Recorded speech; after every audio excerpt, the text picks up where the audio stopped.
Things. Could I ask everyone to mute their microphones and to stay on mute unless they're speaking?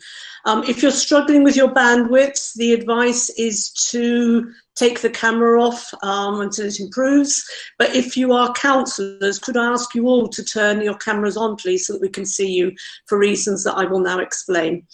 Everyone is very welcome. As you know, this meeting is being live streamed and also recorded.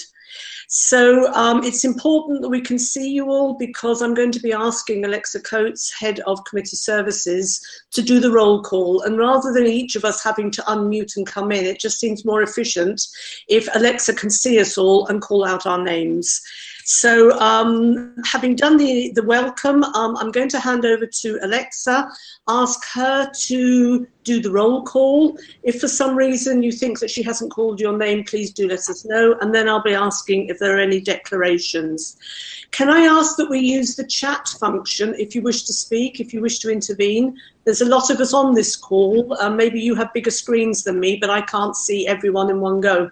So if you do want to speak, could you please use the chat function? And can we use the chat function just in order to indicate that we wish to speak? I know in some other meetings it's being used to make comments on the meeting. For the interest of transparency, I think that any comments about the meeting should be said openly at the meeting so everyone can hear. But please do use the chat function if you wish to come in and take part in the debate. Alexa Coates, could you please do the roll call? Yes, thank you, Councillor Dombey.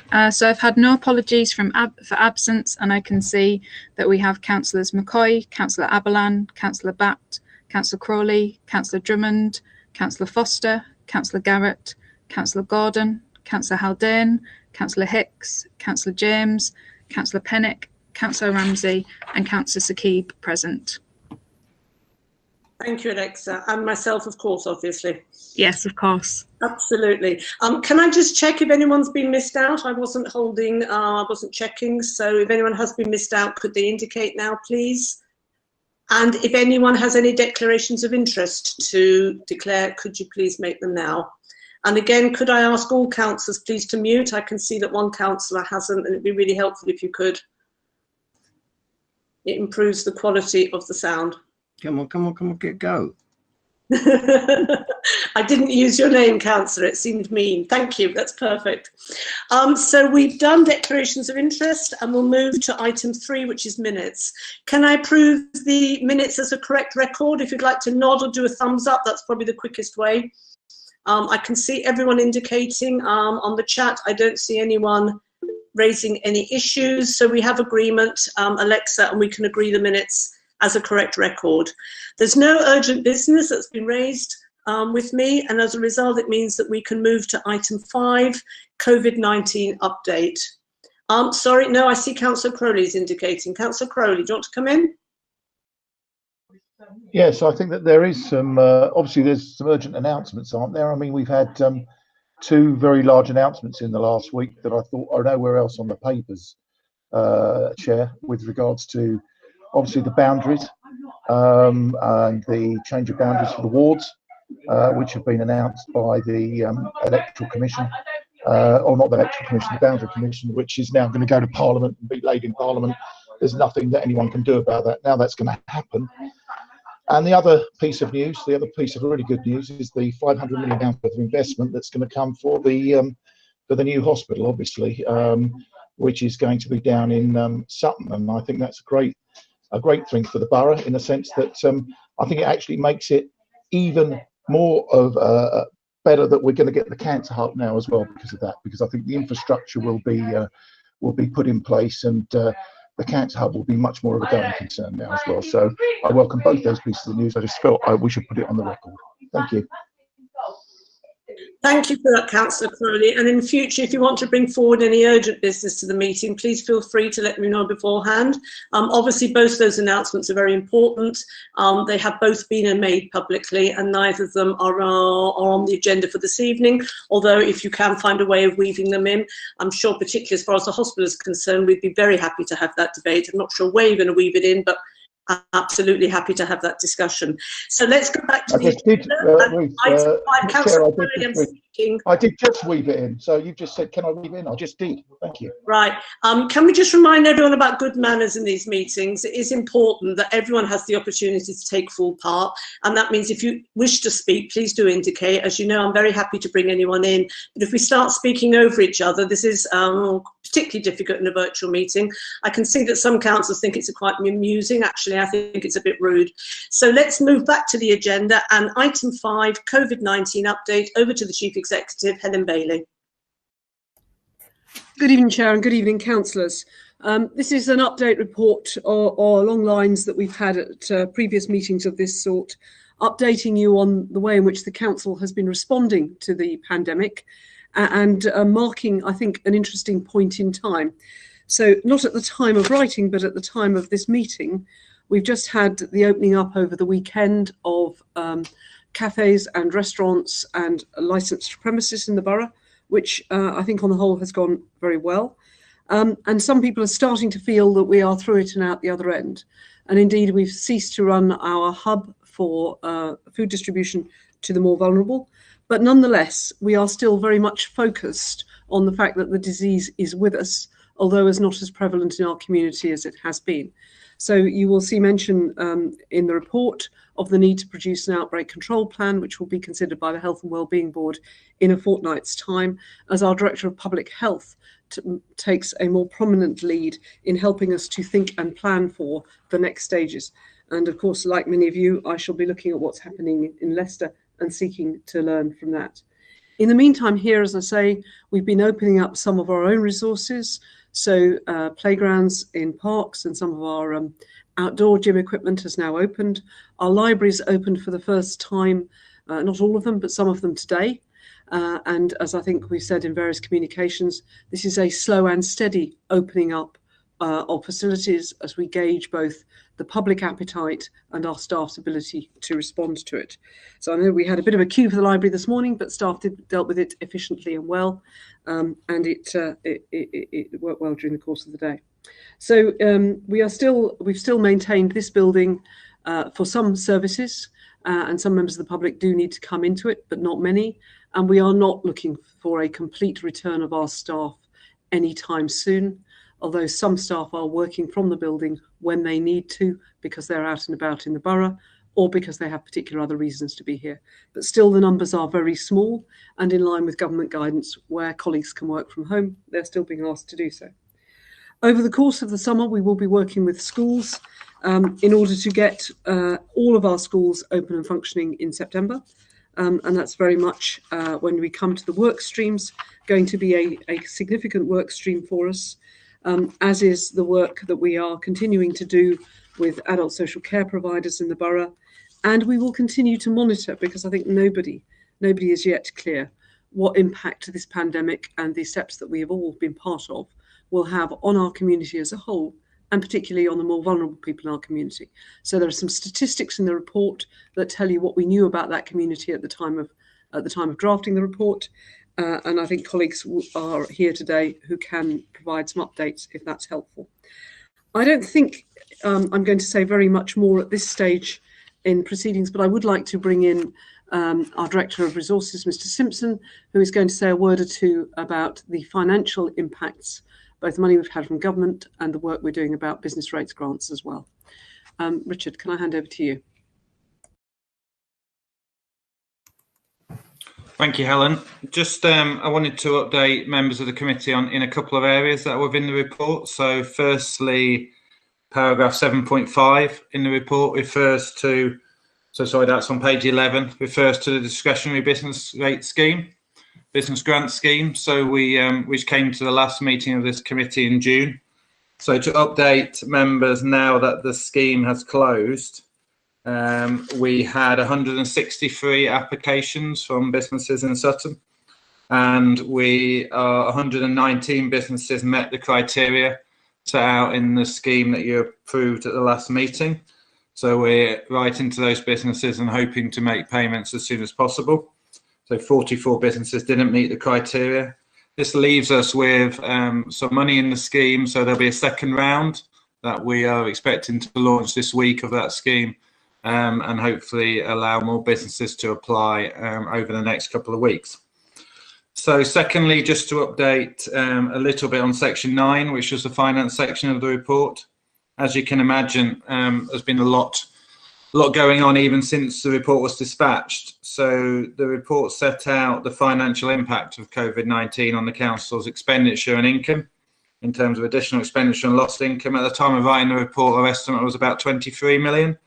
It's now just slightly more, about 24 million pounds. For context, that's over 15% of the council's annual budget, so quite a significant impact. Last week, the Secretary of State announced further funding for local government in 3 forms.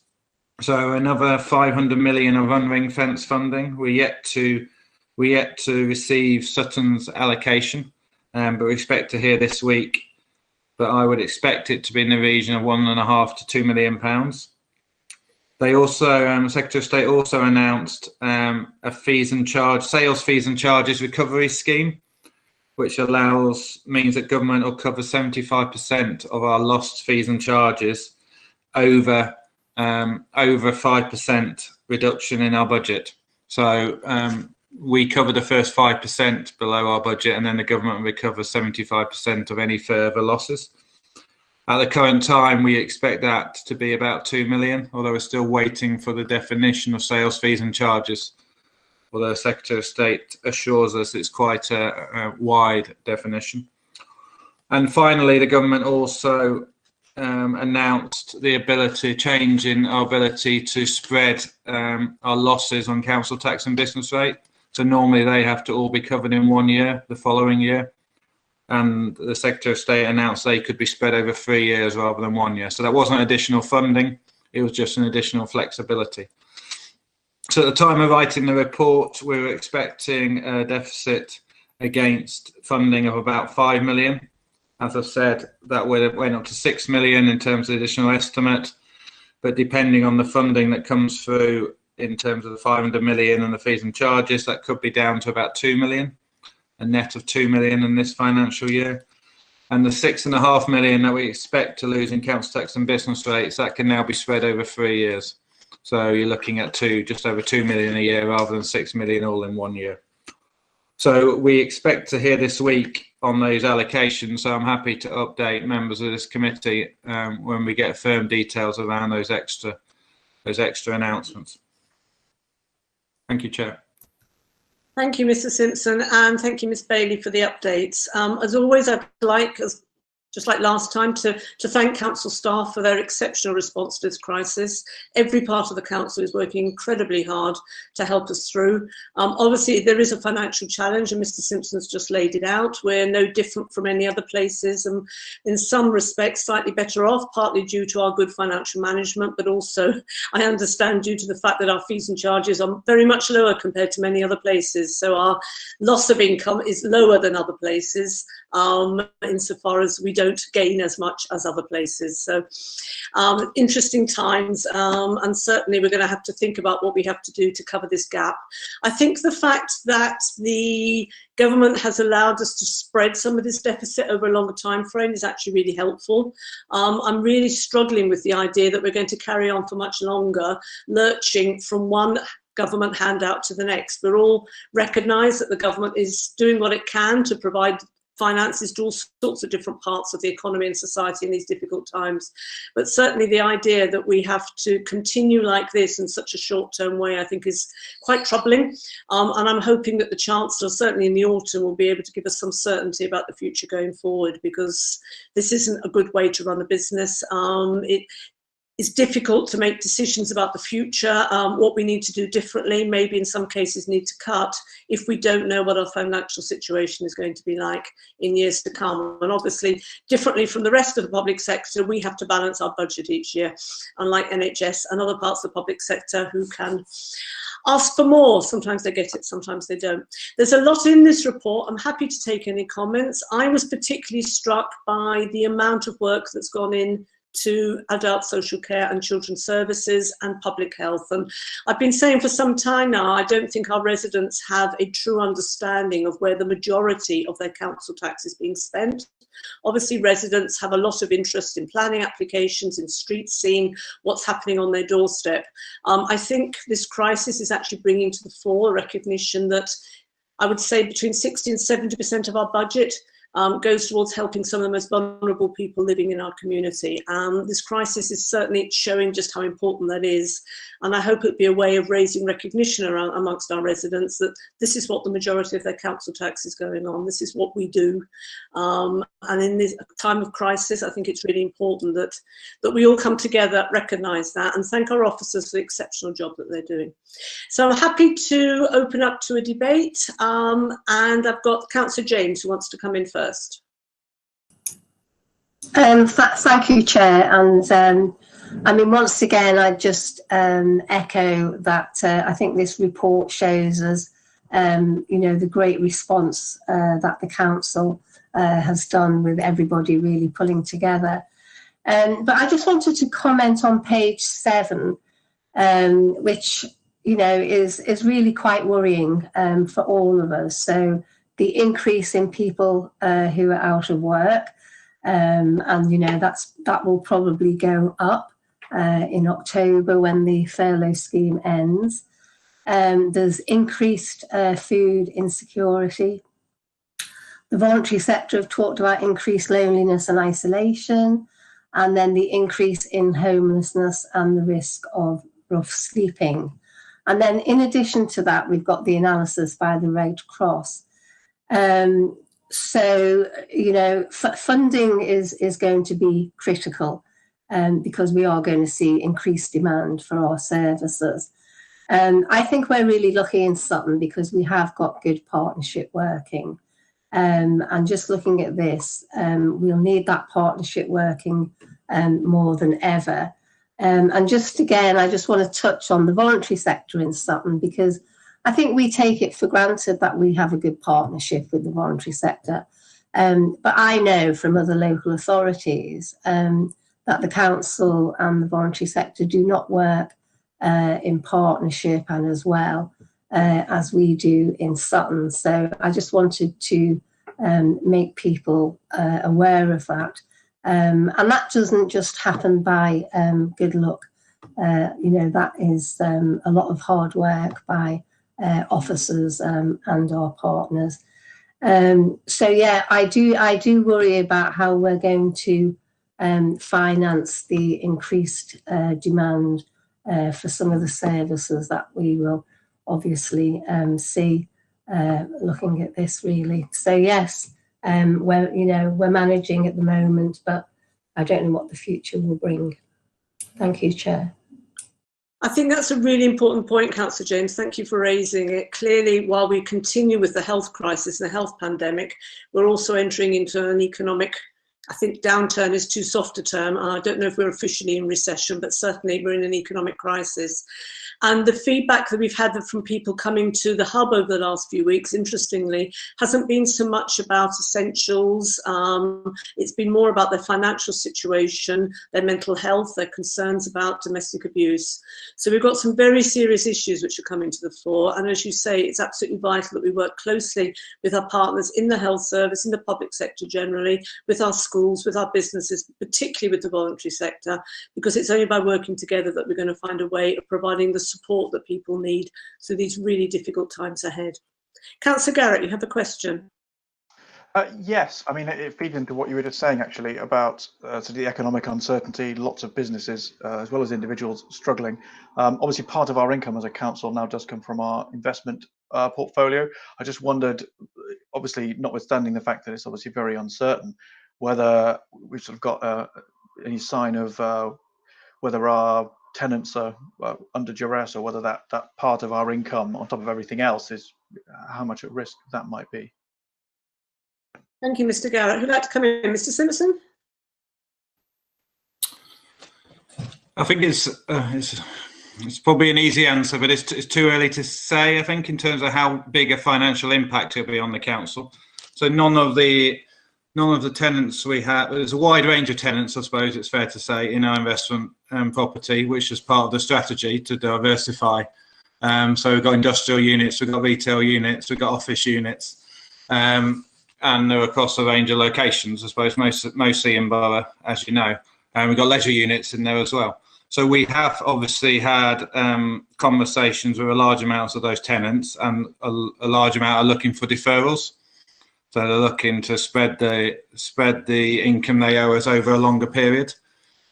We have had start of conversations about the lease length on some of those with some of those tenants, but we've had no defaults as such, or no one tearing up the lease and saying they're walking out of the building.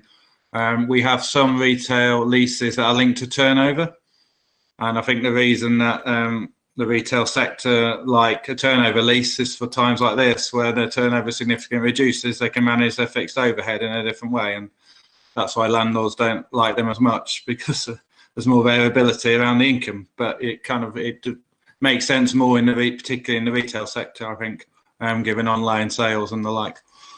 So there's a small provision. There is some provision in our forecasts that income will be lower this year. But we're talking about, a few percent of our total income, a few $100,000 of a total income of about 4 million from investment properties. And we also have an earmarked reserve of about 2 million for our IPP. So when we bring the annual report to S&R, we talk about that. So that's where we're putting aside money each year to manage if there's suddenly a void in one of our properties, or the year we come to re-let it. So there is clearly we wouldn't want to use all that money in 1 year, but we do have, in the way we've managed the income portfolio, we're not taking all the income up front, we're managing that so we can deal with issues in year 5, year 10, etc., etc. So I think we've got some coverage there, but I think we'll be probably in the autumn at this committee, we're in a better position to say if there's anything more, anything different to manage beyond that. Thanks, that's really useful. Thanks. Very helpful. Sorry, Councillor Garrett, you want to come back? Oh, no, I was just thanking Mr. Simpson for his reply. It's very helpful. Thanks very much. And I'm glad you've raised it, Councillor Garrett. It is something that we need to keep an eye on, and certainly we need to come back to it in the autumn and see how things are going. Councillor Drummond. Hello. God. Hello. Am I there? It's fine, Councillor Drummond. We can hear you perfectly. Wonderful, wonderful. In stereo sound, no doubt. Thank you very much. And yeah, I was particularly interested in the education section of the report, and thank you for putting that together. Obviously, the schools have done a great deal over the period to help a lot of children with the transition back to school, which is going to be very difficult. Obviously, for some, it's more difficult than others. I'm talking particularly about children with SEN. In particular, autistic children and young people. I know that Cognos are offering a summer youth support sort of program, but that costs between £270 and £540 for the parents. Now, if you're anything like me, you can't afford that, but it's very difficult to get your child with SEN back to school in that transition period. I'm wondering if we have any plans as a council to try to provide some sort of resource, whether it be an online document, a webinar or something, using maybe the unfenced money. But I think it's really important to try to help children with SEN who are going to find this particularly anxious to get back, some kind of resource for them. Thank you. Thank you, Councillor John. I'm really pleased that you've raised this issue. I think it's really important. Obviously, some children have benefited from good support from home and from their schools, but I know it's been uneven, and I understand there is a concern that possibly the children that need it most have been the ones that haven't had sufficient support. We certainly don't want in September to see some of our children struggling because they've been left behind. So I'm going to bring in Mr. Ireland to answer the question. Thank you, Chair. So I think the first thing to say is that throughout the COVID emergency, staff across education services in the borough and in Cognos have been in contact with every family and child that has an EHCP to provide some ongoing support and to understand what additionality in terms of support can be provided. So that's one thing. A range of other services have been provided, which is part of the normal offer. So providing therapy services online so that we can continue to provide the necessary support for them. And then, of course, where applicable and right, is providing some ongoing reviews to help children and young people return to school where they have been able to and don't have an underlying health condition. I think Councillor Drummond is absolutely right. What with the recent guidance that came out just late last week about making some guidance that basically says that all children will need to return to school from September. That was just announced late last week. Then, of course, what we will need to do is consider what type of support and provision is available to help all children, and of course those children with EHCPs return to the education environment that they need. Thank you, Mr. Ireland. Could you address the issue that Councillor Drummond raised about the cost? The cost, yes. So I think the specific autism service that Councillor Drummond refers to is a traded service option, and it's a service that schools can buy for supporting them to support children with autism, in addition to the provision that they already have, and in addition to the provision that's already attached to the EHCP. So just to be clear, Mr. Ireland, the provision that's attached to the EHCP, there's no cost to that for the parent? No. So each child will have an education, health and care plan, and what is in that education, health and care plan that will be provided. In addition to that, schools do have some notional funding, which is there to help them support all children with SEN and SEND, special educational needs with disability. If the school feels that they want to use those resources that they have, which is the notional funding, that they can therefore commission additional services to help them support children with EHCPs and or with children who have got special educational needs of disability but don't have an education, health and care plan. Has that addressed the question? Councillor Drummond? Chair, yes, just one quick question for you, Mr. Ireland. I'm assuming then it was an oversight that advert was sent to one of my residents. I'm not sure what you're referring to, Councillor Drummond, but I suggest you take that up with Mr. Ireland outside. No. Sorry, Chair, I didn't make it clear. So the summer youth and support is for schools, not for individuals. I think that's the case, but I'd have without me seeing the advert, I would have to. I think it's best that I see the advert and then be able. Okay, but I'll send you tomorrow if that's okay. Yeah, no, that's fine. Thank you, Councillor. Thank you very much. Cheers, could you copy me in, Councillor Drummond, because it's a really important point, and I'd like to understand it as well. I know that Councillor Butt and Councillor Sagib, was it on this particular issue or was it on something else? Because I think we'll stick with schools for now. If it's on this issue, Councillor Sagib, you're very welcome to come in.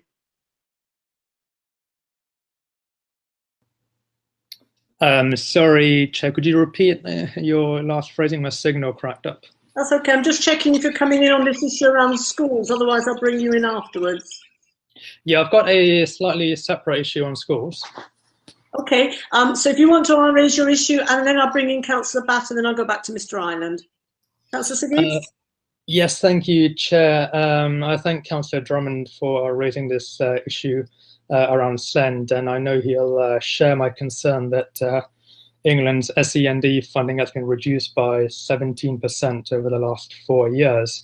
In the COVID context, I just want to ask, I note from a report in the Schools Week publication that schools cannot claim back for additional equipment such as hand sanitizers or additional cleaning that they are conducting, so specifically preventative work they are doing to tackle COVID.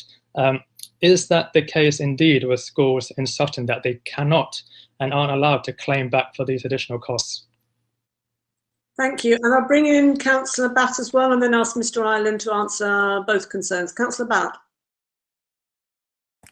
Thank you, Chair. Just on the sort of topic of children with additional needs, you may be aware that myself and Councillor Heffernan sit on the All Age Disability Board, obviously where we work really closely with the Sutton Parent Carer Forum.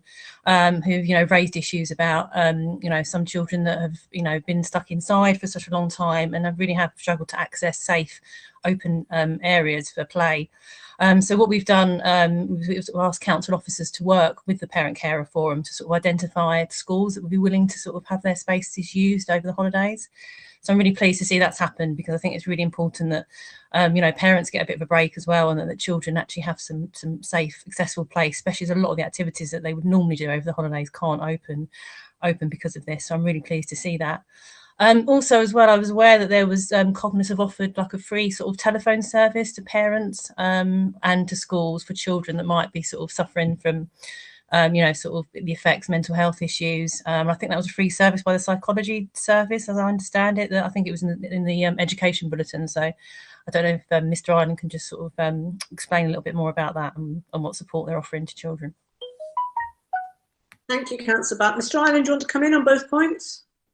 Yes, thanks. So in regard to Councillor Sakib's question, schools can claim back some exceptional COVID-related costs, and they relate to infection control to some degree. That includes cleaning of their additionality in terms of cleaning of their premises, and also PPE costs, etc. So there is an ability for schools to claim back some costs, though there is some criteria around that. In terms of Councillor Butt's question, yes, I mean, Cognos have provided a range of services. One I mentioned earlier in terms of therapy online. There's been an educational psychology services that has been provided to schools, where they are open and supporting children of a range of needs, and for parents and families. And there's also been a counselling service to parents whilst they've been supporting their children at home. In addition, Cognos have also redeployed staff into schools where additional help has been required and needed to support children with special educational needs and other children. And just to reiterate the point that I mentioned earlier, the SEN team, as part of Cognos, have been in contact with every family who has a child with an education, health and care plan, which is in the region of about 1,900 to 1,950 children, throughout making regular phone calls to ensure that the family is coping and supporting their children well, and any additional support that may be required. Thank you, Chair. Thank you. I haven't forgotten you, Councillor McCoy, but unless it's on a schools, education and children's question, if that's all right with you, we'll carry on this thread for now. But if it is about schools, please do tell me on the chat and I'll bring you in. Councillor Aberdan, you wanted to come in? Yeah, I just want to, just curious on the issue of schools and laptops to disadvantaged pupils with of disadvantaged backgrounds. I think, if I remember correctly, schools went into lockdown on the 20th of March, and on the 19th, a month later, the Secretary of State announced that pupils from disadvantaged backgrounds would get laptops to help them study from home. I just wanted to confirm with officers if I'm right in saying that we only received the laptops at the end of June, and specifically to distribute them from the 30th of June onwards. I wondered if Mr. Ireland or the relevant officer could say more on this, whether we have the laptops, whether they have been distributed, and how many laptops it is. It appears to me that a 3-month delay to get those laptops out is completely unacceptable, and the type of issues the government have got wrong all along for the last 3 months. Before you come in, Mr. Ireland, to answer that, Councillor McCoy's question is about schools, so let's take her question now as well, and then I'll ask you to answer both. Councillor McCoy? Thank you, Chair. Yes, my question was about free school meals. Obviously, there's been a lot of children who would be entitled to free school meals, have had some, I think, some limited ability to access free school meals during lockdown. I think some schools have been putting on provision, but obviously the concern is that this is going to continue over the summer and adding to a bad situation. It's good that government has responded to pressure and agreed to issue food vouchers or school vouchers for supermarkets, I believe, over the summer holidays. I'm just a little bit worried that that doesn't, you know, a voucher for a supermarket doesn't necessarily mean that fresh, healthy food will make it to the children. And I was wondering, you know, local authorities have been very good at, you know, adapting the measures the government has implemented and sort of improving on them in many ways. I wonder if we've got any plans to involve the community sector or anything we can do to try and, you know, provide more support for those children over the school holidays with free school meals. I'm thinking perhaps, you know, if you know the voucher, some sort of voucher system could be set up. Thank you. Thank you, Mr. Ireland. Do you want to address both those issues? Yes, thank you, Chair. So, if I recall the question correctly with the laptops, yes, I think Councillor Abelin's summary is correct. We received the laptops towards the end of June, and we have been in a process of distributing them. The number, don't quote me the exact figure, is around about, I think, 537 pieces of kit. And yes, we have been making sure that they are administered. And we've been doing that in partnership with the schools and specifically the Heads Coordination Group that we have developed to ensure that there's a consistent approach to that and the ongoing response to education across the local schools economy. In relation to Councillor McCoy's question of food vouchers, it was recently announced that in light of famous footballers' efforts, that the free school meals would be extended into the summer holidays, and the initial thinking is that there would be free school meal vouchers that would equate to up to 6 weeks, and that they would be administered through the schools.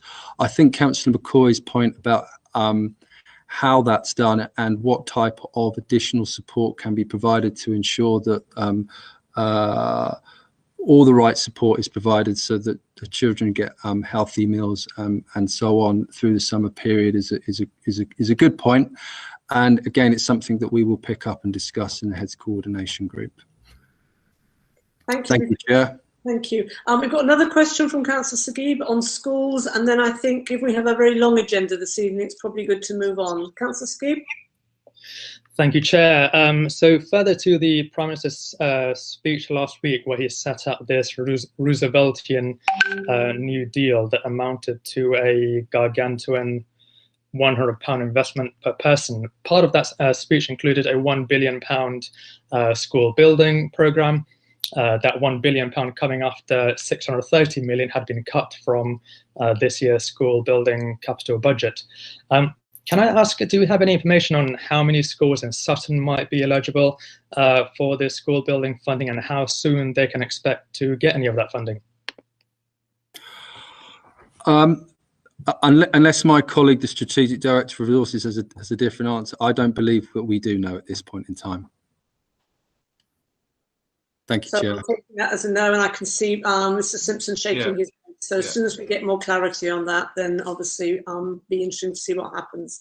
So I've got 2 more questions non-schools related. Happy to take them both, but then I think we do need to move on. Otherwise, we'll risk not getting through the agenda. So I've got Councillor McCoy, a question on housing, and then Councillor Crowley. Councillor McCoy. Thank you, Chair. Just want to the figures for currently rough sleepers in emergency accommodation. Obviously, this report was produced a few days ago. I wonder if, or well, a week or so ago, I wonder if officers could update me on the latest figures and also advise on how many of those are we aware will have no recourse to public funds. Thank you. Chair, shall I come in on this one, Chair? Thank you, Mr. Latham. So the position as of last Thursday is actually the figure for rough sleepers who we are accommodating, those are people who may not have been sleeping rough immediately prior to the lockdown, or indeed during lockdown, but have reported to us if they are not provided with help with accommodation on the day, they will rough sleep because they've been ejected from family or friends. The figure was 96 last Thursday, and we'd already housed actually during the weeks preceding 20 rough sleepers into settled move-on accommodation. So that gives you a sense of the continuing throughput of people in need. In terms of people with no recourse to public funds, we are now distinguishing between people who are not able to be assisted because of their work status, who are EEA nationals, aren't in work or training. There are 4 of them and 7 others who have no recourse to public funds, so a total of 11 as of last week. Thank you, Mr. Latham. I know there's an awful lot in this report, and I've got a lot of questions coming in now. I'm happy to take them all, but the role of the chair is also to ensure that we get through everything on the agenda. So can I suggest if we can have short answers, which is exactly what Mr. Latham just did, that would be great. So I've got Councillor McCoy wants to come back in on that question. Then I've got Councillor Crowley, Councillor James, Councillor Aberlan, and then I am going to move on because otherwise we will run out of time. Councillor McCoy, you want to come back on that same question?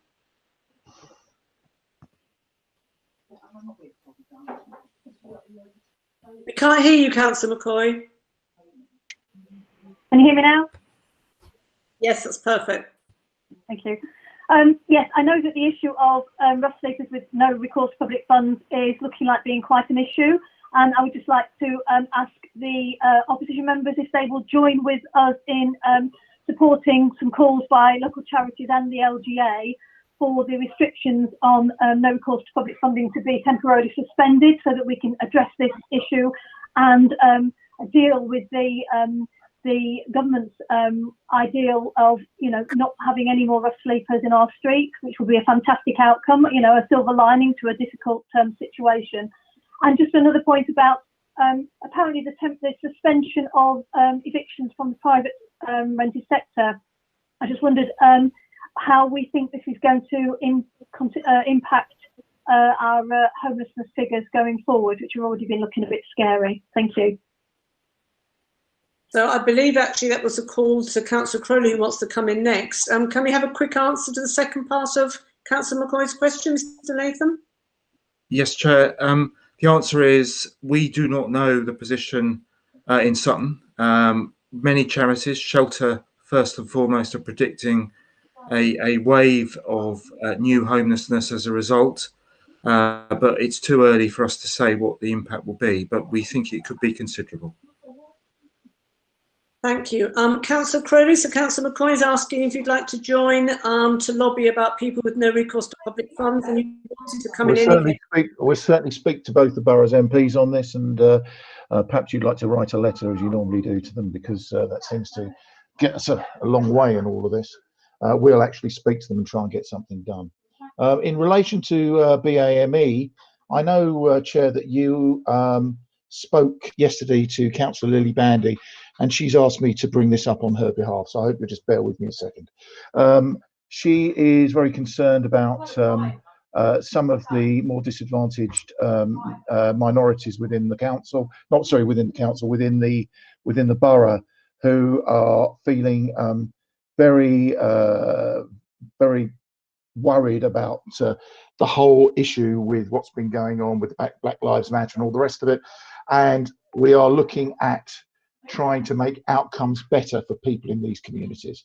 And we're looking, she was asking whether or not, and I think she spoke to you about this, we can look at using a little bit of that unring-fenced money to help put into those communities and to ensure that we can start to look at outcomes coming through this COVID crisis with them, because these are the type of people, if they get on the slippery slope, unfortunately, they're going to end up in their own problems, and they haven't got the fallbacks that perhaps others have in our community. And I was just wondering whether or not you might look at that with her. I know you've set up a task and finish group, and we're very grateful for that. But she was asking if I could ask that question on her behalf. Thank you. That's absolutely fine, Councillor Crowley. As I know you know, Councillor Band has already had a long conversation with both Councillor James and myself, has come up with some incredibly helpful ideas and suggestions about the best way to move forward. And I know that both Councillor James and I were going to be working with her very closely. She's also a teacher, of course, so she has a lot of experience and can contribute a huge amount to ensure that some of the children growing up in our communities in our borough are able to express themselves in a way that is better than we've managed so far. So she's talking to both of us about the curriculum and what we can do within PHSE in particular to improve the curriculum that we offer within schools. So I know Councillor James and I will be very happy to continue working with her along those lines. As far as the no recourse to public health is concerned, thank you for that offer, really appreciate it. I might forward you actually a few letters that I've sent to the MPs over the last 3 months I haven't had responses to. I realise they're very busy like everyone else, but some of them are actually based on council motions. So if it's all right with you, Councillor Crowley, I'll forward them on, and it'd be really helpful if we could have some responses, because on these important issues we're all really keen to work together. I'd prefer that than them just being stuck on Twitter, Chair, so thank you very much indeed. It's a pleasure. And we have Councillor Aberlan in next. My question is to you, Chair. I don't know if you're going to allow Councillor Sakib to come in, but mine is a question to you, and I think a good way to wrap up maybe this item. So I'm keen to move on, as you know. Councillor James has very kindly agreed not to speak because it was comment. And so if you'd like to come in with your comment, sure. Councillor Aberlan, I really think we need to move on. I mean, mine was more just on the state of council finances and just the government announced or was forced to announce a further 500 million, if I remember correctly, for councils last week. But according to the local government accountants body, the funding gap at the end of the year is likely to be closer to 1.2 billion. I know you've been at several virtual meetings with government ministers in the last 3 months, and you've heard things similar to what the Chancellor said on the 11th of March, which is that the government would do whatever it takes to support councils at the forefront of fighting this epidemic. We're 4 months in almost since he said that. I was wondering whether that promise is, if your impression is that that promise is likely to be kept, and we will get the funding we need to make sure that we get through the crisis properly and support our residents like we need to. Thank you, Councillor Aberlan. Although it's being done virtually, these few days are actually where we're having our local government association conference. We were planning to go to Harrogate, and obviously we're all at home, which is absolutely fine. But there was an opportunity a few days ago. We had the Secretary of State, Robert Jenrick, on, and councillors from all parties were asking him about the future, what it's going to look like. He did make that announcement, you're absolutely right. He also had a webinar. I remember the date exactly because it was my birthday and I was going to be having the day off, but I was invited up to MHCLG instead on the 16th of March, where he said quite clearly that we should do whatever was needed, and they would make sure that we had the resources and able to do so. And the phrase was used over and over again, whatever it takes. I think as local councils all over the country continue to put in their monthly returns, it's becoming increasingly clear that there is a huge gap to be covered. And so we'll continue to lobby government to see what can be done to cover that gap. It is an awful lot of money, and we have concerns how we're going to go forward. The point I made before, though, I think is important. It isn't just about the money, although the gap is widening as the months go by. It's also about the certainty. And while we recognise that government is finding ways of providing more funding and more resources to local government, the fact remains is that we don't know from 1 month to the next what's going to happen. And this makes it very difficult to make decisions about council services going forward. What's really struck me in the debate we've just had is how much, quite rightly, we've put the focus on some of the most vulnerable people in our communities, and those are our vulnerable children. And it's absolutely right and proper that our focus should be there. We also know that as the economic recession hits, there will be more and more people struggling financially. Families will be struggling financially, and child poverty is very much based on the income that's coming into those families. So there's an awful lot of work to be done. My worry is that we'll be forced by the lack of funding to make decisions that actually will have a negative impact on some of the most vulnerable people in our communities. So we're lobbying government not just to ensure that we get the funding that we need to keep our vital essential services running, but also we get some certainty going forward so we can understand what needs to be done in the medium and long term.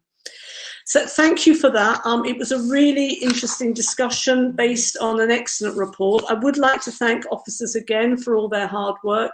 And I'd like to take a moment particularly to thank Mr. Ireland, not just for the quality and the breadth of the questions that he's responded to this evening, but also for the extraordinary work that he is doing personally, along with all the members of his team, to ensure that some of the most vulnerable people living in our community are properly supported, are properly looked after, and properly encouraged to find ways of dealing with some very difficult circumstances.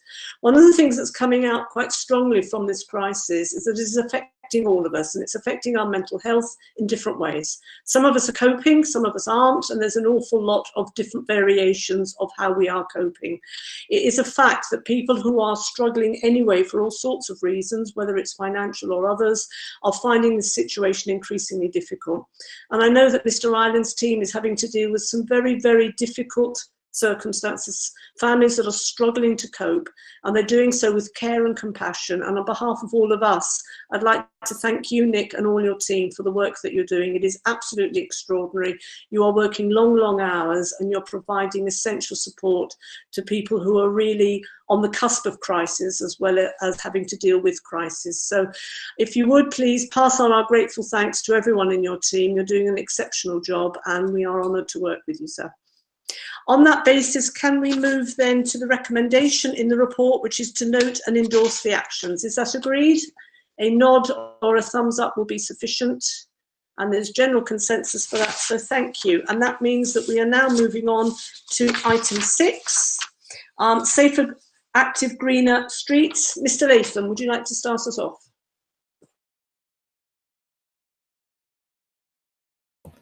Yes, Chair, thank you very much. I'll just say a few words of introduction. We have two colleagues here, Mervyn Bartlett, who will expand upon what I say by way of introduction, and Matt Hill, who is the Joint Assistant Director for Sutton and Kingston for the Shared Environment Service. I will begin by saying, on a really prosaic note, the eagle-eyed amongst you members will have noted that the first paragraph, which I'm now going to refer to, ends rather precipitously. The last sentence should end as an alternative to reliance on private vehicles. And I'm drawing attention to the first paragraph because I think it's important that we position the work that the Highway Service has been undertaking over the last 6 to 8 weeks in the context of our broader ambitions for a safer, more active and greener streetscape in the borough, which matches the needs of all sections of our community. And we've referenced in particular the fact that, as with every local authority in the country, there's a portion of our residents, and we've reflected on the growing risk of unemployment and the already existing inequalities in our society. It's important that everybody has an opportunity to have a safe travel option, particularly at this challenging period where public transport, for all the reasons we understand, has severe limitations upon us. So that's the wider context of the work that we're undertaking. It does link to our longer standing aims to promote greener and sustainable travel, and it presages the production of a new sustainable transport strategy, which we'll be bringing forward in the early autumn. And so the rest of the report really sets out why we have done what we've done, the timescale for doing what we've done.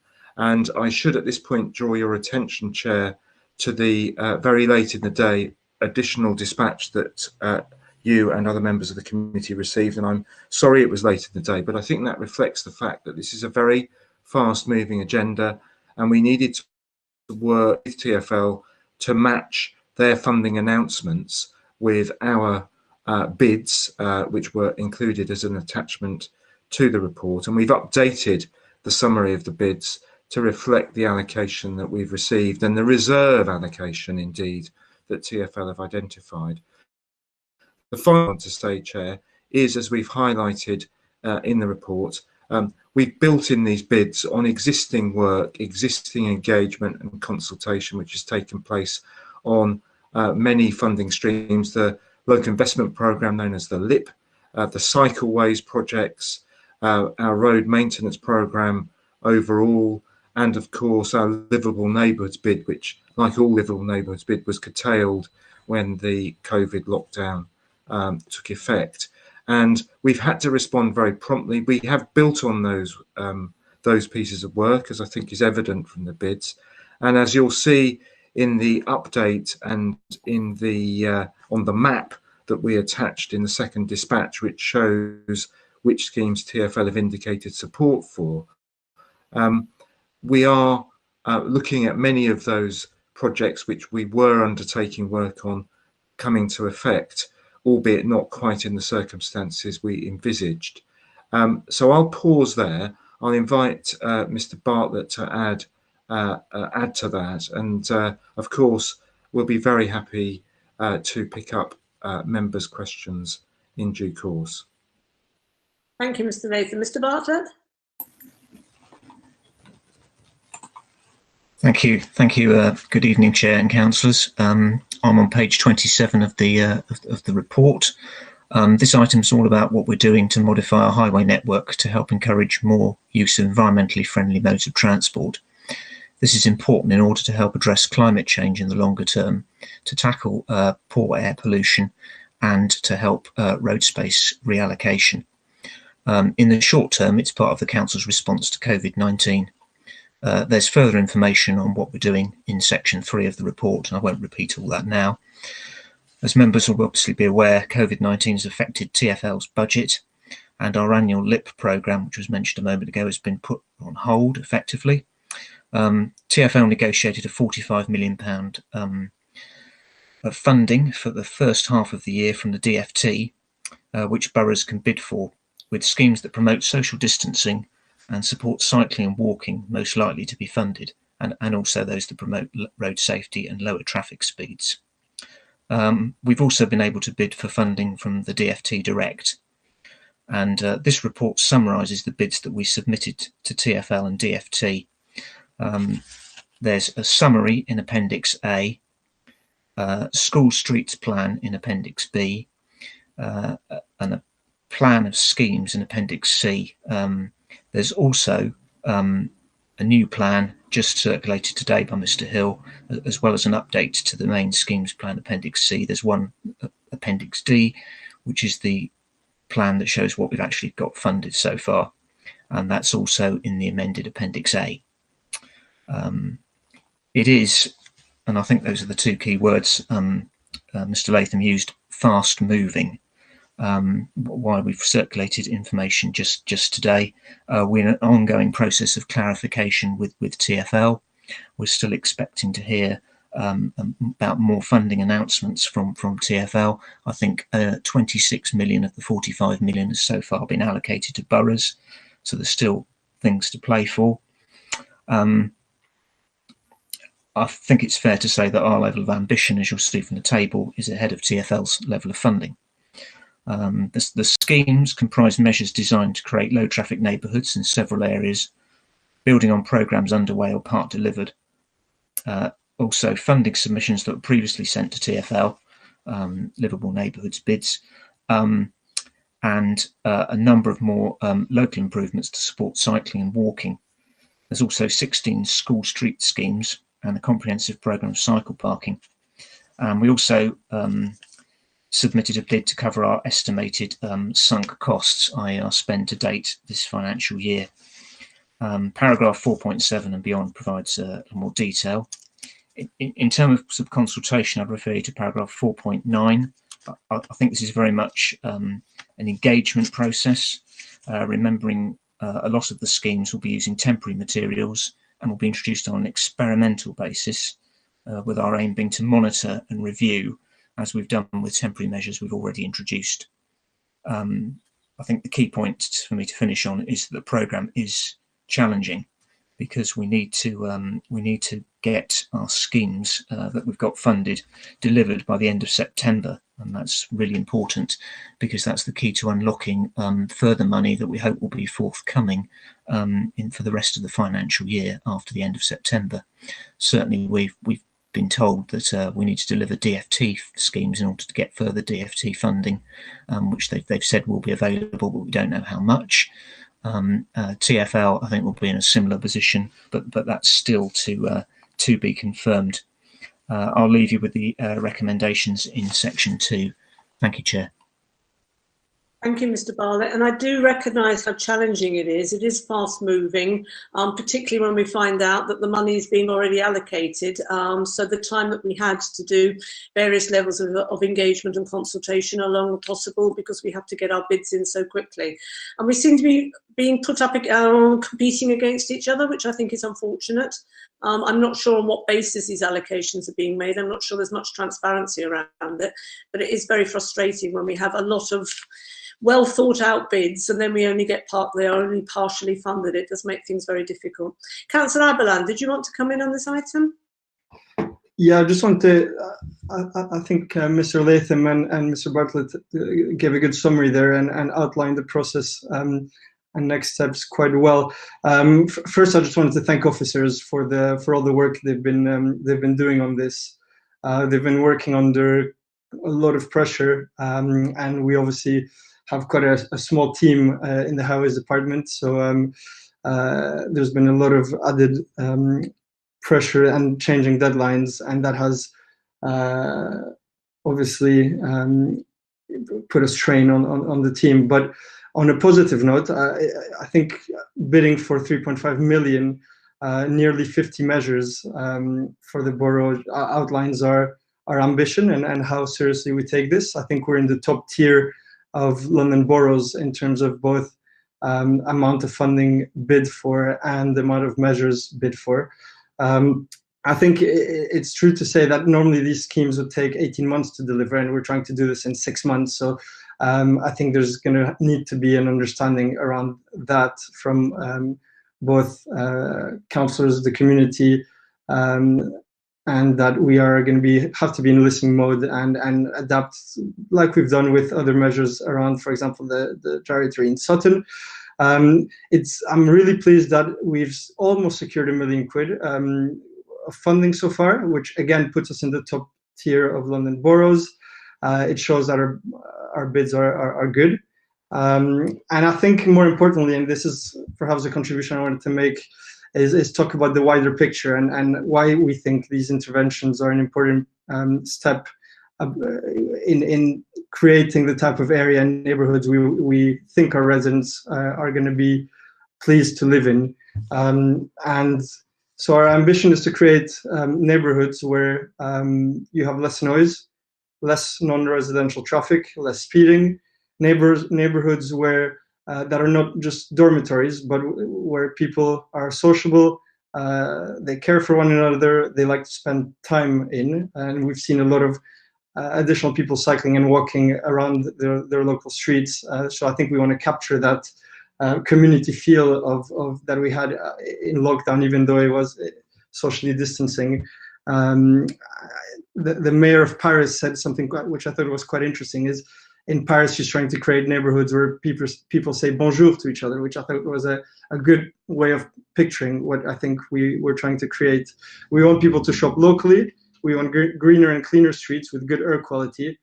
We're lobbying hard to get good public transport, but we also want, if we get it right, to create an environment where people that want to walk more often, especially for short journeys or cycle, feel safe to do so. And I think that's quite important. Not everyone has a car in the borough. So that's a vision that the administration and me and my colleagues have for the for the type of areas or residential areas we're trying to create.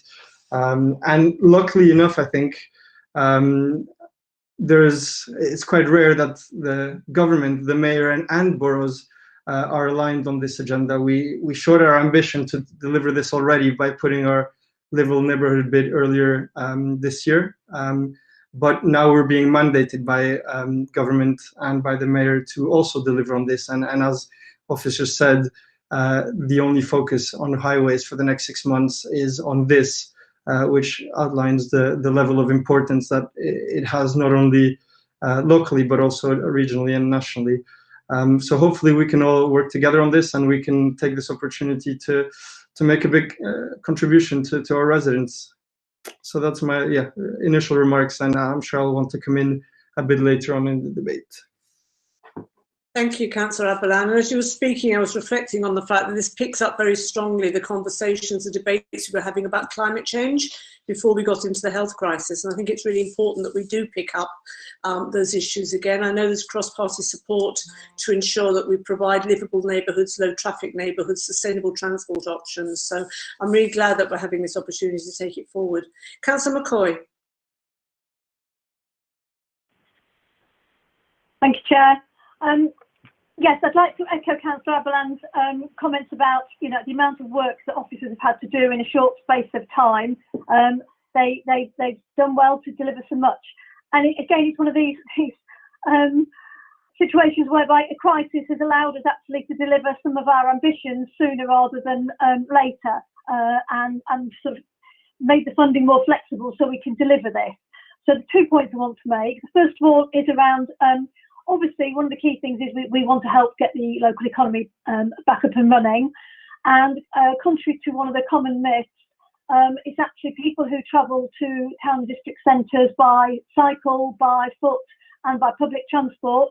My colleague, Councillor Hall, drummed it into me many, many years ago that people spend more when they travel there than if they do just buy a car and doing the pop and shop. So the myth that we need lots of parking spaces isn't necessarily the case, and these schemes will absolutely help that. So they not only make it more sustainable transport, more sustainable travel, healthier travel, they can also help boost the economy. So fully supportive of that, and let's make sure we make them work. But I also want to make a point about school streets. This is another opportunity that I'm really excited about, not just because there's a school in my ward that I'm really keen to see the measures implemented in, but I was part of a small delegation that went to Croydon to have a look at how they'd implemented the exclusion zones around schools. 2-3 years ago it was. So to be able to be now delivering this ourselves is great. So a quick question to officers is, how have what's the response been, or how's the reaction been to those school streets that we've already introduced? Are they working, and can we make sure that there is any learning from those initial exclusions is taken forward when we try and open further ones? Thank you.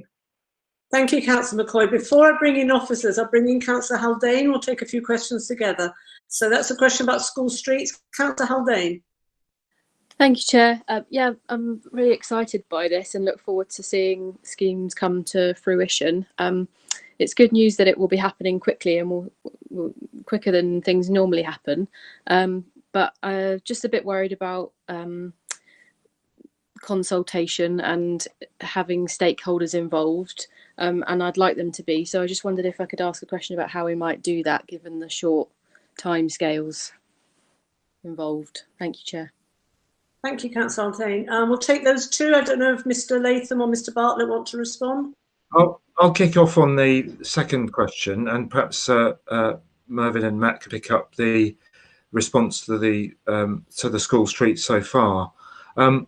Yes, it is a challenge, Councillor Haldane, because as Mr. Bartlett referred to, we're expected to implement these schemes by September, and we're entering the summer season, and demand from across London, because we're all working to a similar timetable, will be enormous, both in terms of the workforce with our contractor, and also the fact we do want to make sure we communicate very clearly with local residents and businesses about when we're going to implement schemes, why we're doing schemes in their locality, and how they can feedback their views. And we'll start with a timetable for engagement with ward members. I know that the Highways team are working on that as we speak, and we will be writing, if not tomorrow, then certainly on Wednesday, to invite ward members to meetings. And we'll also make sure members remain engaged in what I might term a strategic overview of how the range of schemes across the borough unfold. That will be particularly important probably from October, November onwards, that we take stock of what's working, what's not working, what needs to be amended, and we have a clear set of criteria for measuring how we're succeeding. Sorry, Chair, that's a slightly longer answer than a short question about consultation, but it is a very important area, of course, and we want to try and do what we can within the timescales within which we must work. I'll ask Matt or Mervyn to comment on the reaction to the School Streets programme so far. Thank you, Chair. I think in terms of the school streets, it's been a little bit of a slow start because there's not been that many children returning to school at the start. We introduced the school street at Robin Hood on the 4th of June, and Cheam Common, Cheam Park Farm, Manor Park and Cheam Fields on the 8th of June, all on an under emergency basis. Currently they're all still in, except for Manor Park, that felt it wasn't really worth continuing because there weren't that many children attending. However, the ones we have got have been going well. We haven't had any incidents, so we assess the risks quite well.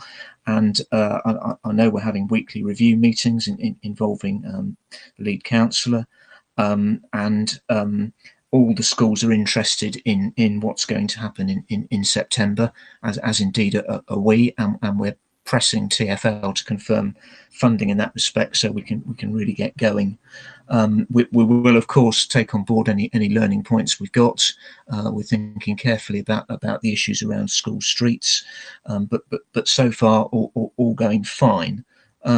Just one other comment about the general consultation. Of course, some of the measures we've got funding for include things that we've already started to implement, and we want to continue with that good work. So the cycle route from Colliers Wood to Sutton, of which we've got funding for modal filters, specific improvements, and 20-mile-an-hour streets. So of course, quite a bit of that has already had consultation, and it's about delivery, particularly for the specific schemes. So we've got extra money on that. But yes, we will be introducing a lot of measures on an experimental basis, and part of the order making process around that means there's a 6-month period of consultation, formal consultation. So there's plenty of opportunities for the community and stakeholders to let us know how things are going, and I'm sure we'll be acting on feedback we get, and if things aren't quite right, we'll be making the appropriate changes. So it's very much a matter of keeping things under review. Thank you. Thank you for that. I've got a lot of people wanting to come in, which is great. It's a really important issue. So I'm going to bring in the 4 councillors who want to speak. So if officers can make lots of notes, we'll deal with them all together. So Councillor Crowley, then Councillor Pennick, then Councillor Garrett, then Councillor Hicks. Councillor Crowley. Thank you, Chair. Fortunately, we're now in a position that we can discuss this properly rather than over social media. And I want to make a point here now. I'm leader of the opposition group, and I have to make a serious point. It is not right that we are asked as an opposition group to get involved in a policy decision making discussion over Twitter with the threats and bullying from the lead member for Environment and Neighbourhoods, and who's also now the deputy leader. We did not get briefed on this properly until last Wednesday, yet Councillor Aberlan was trying to get us to engage in a discussion about this when we didn't have all the facts in front of us last Sunday and Monday. I do not understand why, and I would like an assurance, Chair, from yourself that actually in future we can conduct these discussions and policy decision making discussions in an open way within the processes that are in front of us. because otherwise, what's the point, as I said to you in various discussions we've had over the last week. Moving on to the matter in hand, I'd like to thank the officers for the briefings that we had on last Wednesday, and also a briefing I had with Simon Latham this afternoon with the new appendix that's been laid down that has made things a lot clearer. We are in the main in favour of all of this, apart from the fact that it should not be a one-size-fits-all policy. It cannot be a one-size-fits-all policy. It has to be one which takes into account all stakeholders. I'm pleased to hear Mr. Bartlett talking about the fact that it is an experimental decision, but please remember, and I heard Councillor McCoy say, well, Colin Hall basically said, oh, this is, you know, people spend more, but where is the empirical evidence for that? If the empirical evidence is there, put it before us, put it before businesses who, let's face it, over the last 4 months have had a horrendous time, local independent businesses. We need to be sure that they're not in the short term going to be even more disadvantaged than they've been over the last 4 months through no fault of their own. So we will welcome and support the vast majority of these measures. However, there will be some measures, I'm sure, that will not work.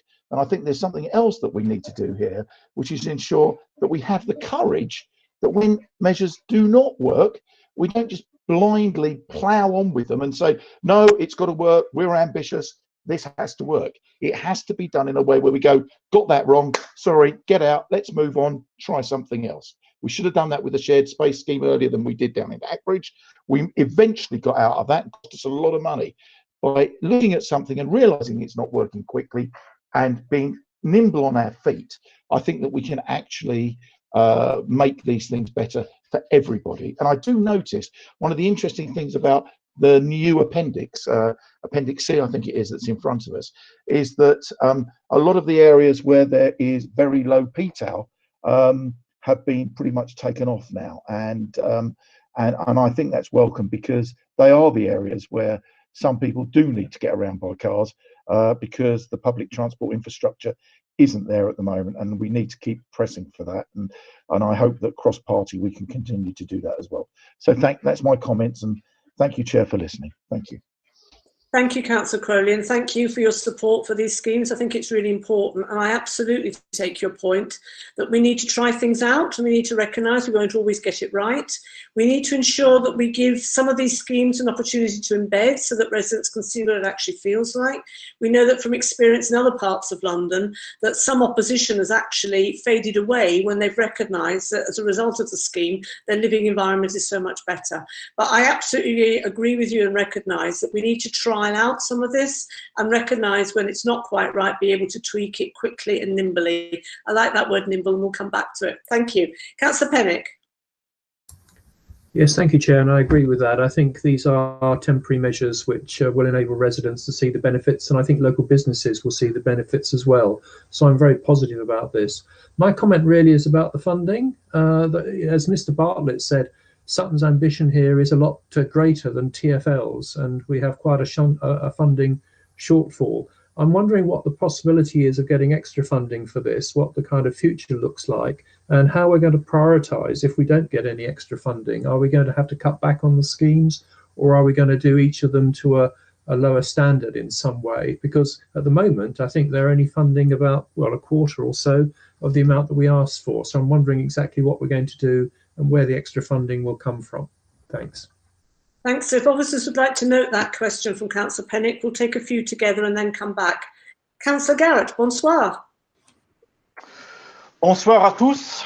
So I have a couple of thoughts actually on this. I think firstly, I'd just like to say that reiterate this point that it's a very fast-moving situation, not just in terms of the sort of schemes themselves and the traffic and transport situation, but obviously the whole situation with the virus. We really don't know what's going to happen. And I would just like to say about Mr. Latham and his team, how helpful they've been, how open and honest about the challenges that we actually have in trying to get somewhere with this, and how generous with their time. And I think that's really appreciated. Just quickly to pick up a point about school streets.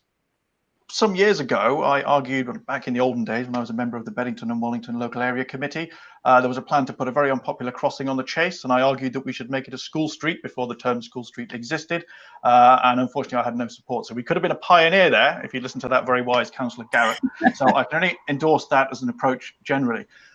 What I'd like to say about the general principle here is if we go back to basics, we've got a problem with things like buses. Which is the main form of public transport we don't have tubes and trams and things.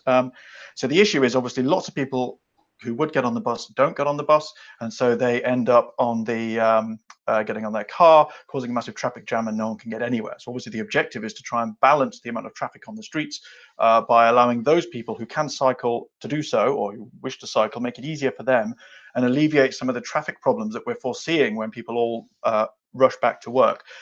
And so obviously some of these cycling measures can achieve that. And so I see a lot of potential for win-win. You know, people sitting in traffic jams potentially could be not in traffic jam if some of those other people could be on their bikes.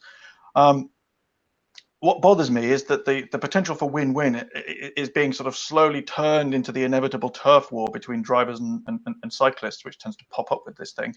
And I you know, echoing Councillor Crowley's point, I'm afraid Councillor Abelan's approach to consultation on Twitter on this has probably made it worse. The point raised by Councillor Shields in the now deleted tweet, I think, was very sensible. It was about asking to monitor the times and the journey times for motor vehicles, which is fundamental to all of this, because the purpose is partly to make our transport system effective. And I think ridiculing the idea of even measuring motor vehicle times tends to play into people's worst fears about whether there's some secret motive behind this. And I think we shouldn't be building up people's fears. I think we need to be sort of avoiding that kind of defensive mindset. So my impression is that this is something that's very important to Councillor Abelan, and I do fear he's undermining support for his own policy. Sorry, that was a motorbike going past in the background there, if you heard that. On the closures, which I think are the most controversial, what's really striking to me is in Belmont Ward, we have a closure that blocks off a huge area of the ward between Braested and Dorset.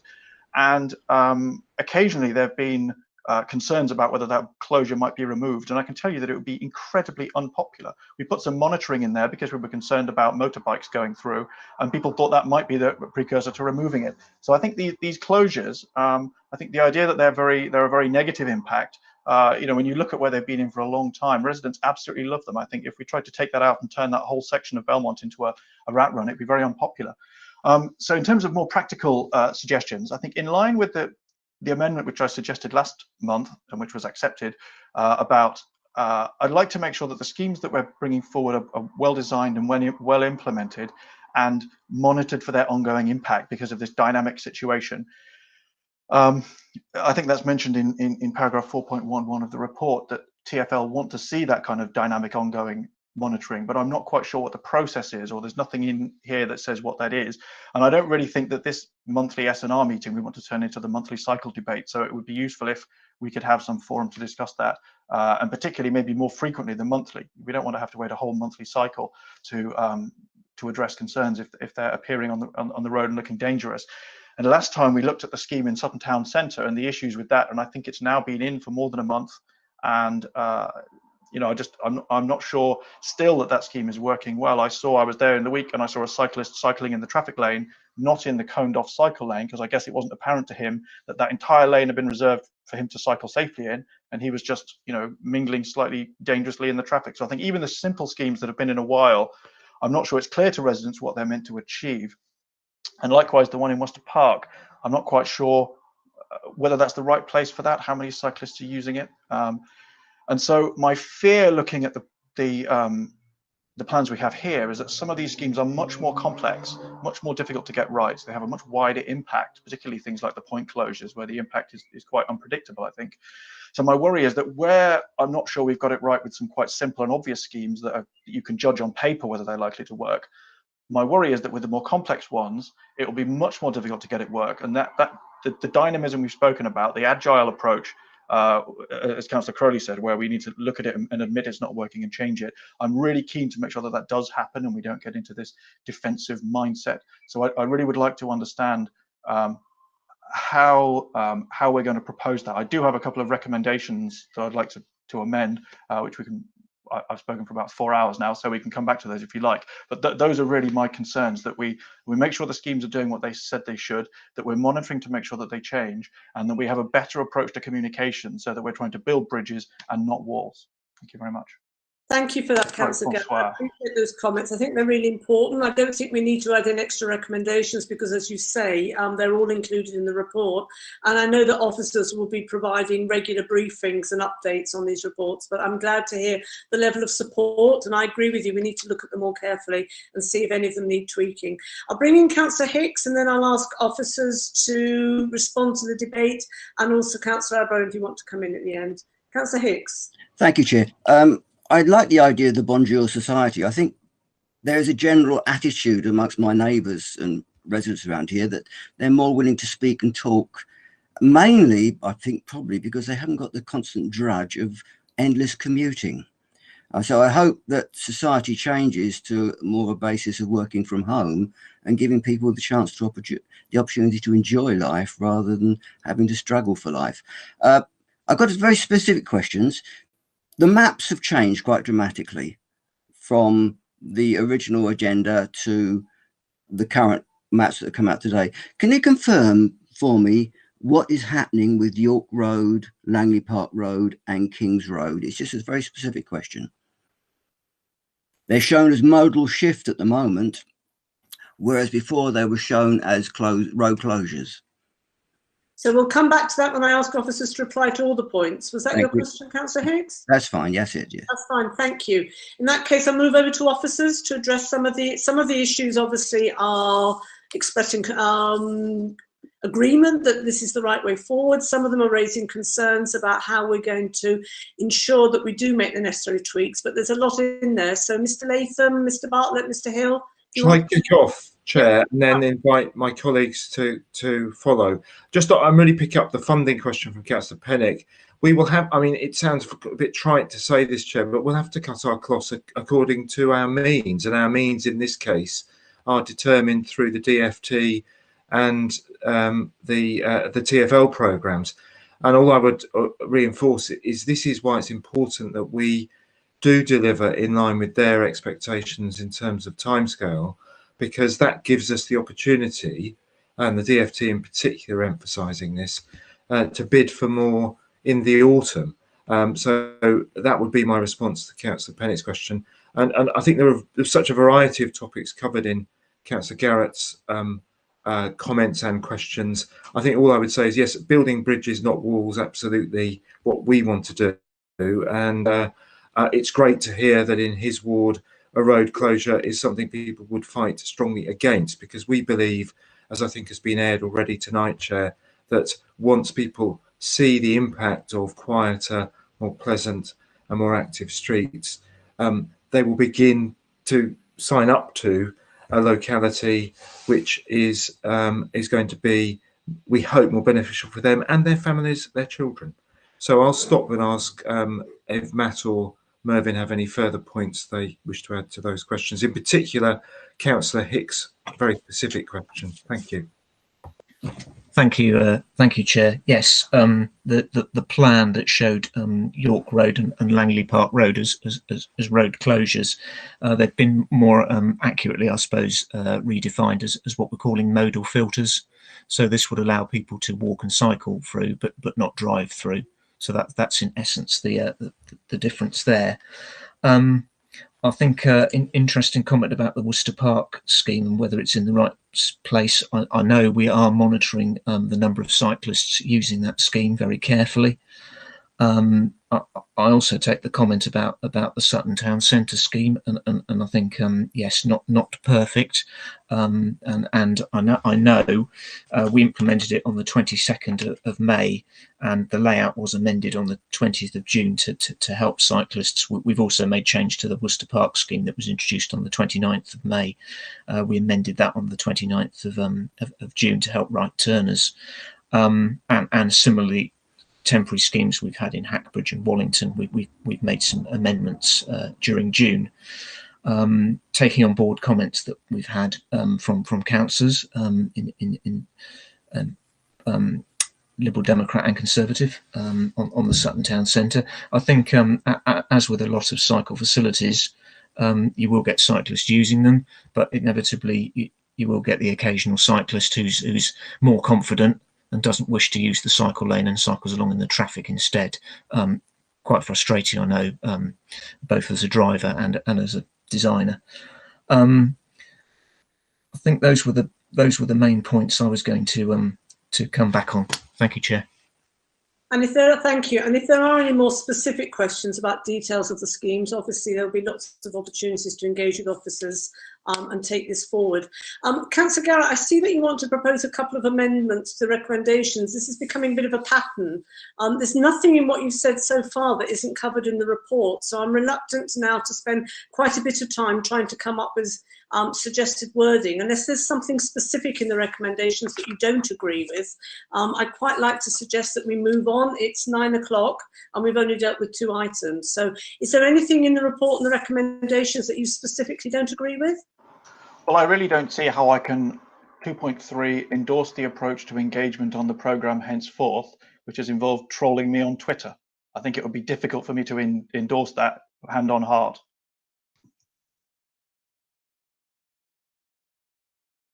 I take the point, it's been made several times. The approach to engagement is part of the council report and certainly doesn't refer to comments made on Twitter. So that given that the engagement is the council engagement, I don't think that's something that we can, I don't see how we could possibly amend that recommendation. So unless you have particular recommendations that you wanted to add in or change, I'm getting very close to suggesting that we move to the end of this item. Councillor Garrett?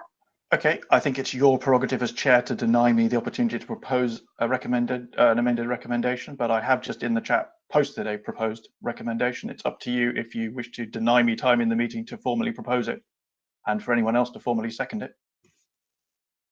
So I'm just reading the words on the chat. Well, I could read them out. To improve the approach, this would be recommendation 2.3, not to endorse, but to improve the approach to engagement with the stakeholders on the programme henceforth, seeking to avoid confrontation and to make it clear to the general public what each scheme aims to achieve and to monitor its ongoing effects. That seems difficult to disagree with, if I'm being honest. To be honest, I'm not sure what it gives us that's different from what we've already got within the report and the recommendations. So I'm not clear what this adds to the recommendations.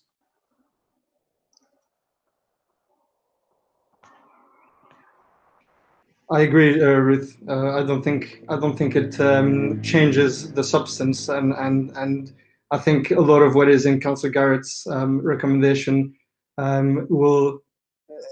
it'll be actions that will need to be implemented once we've agreed this report, rather than in the report. I think he's making a bit of a different point, perhaps political point, but I don't think he brings any substance to.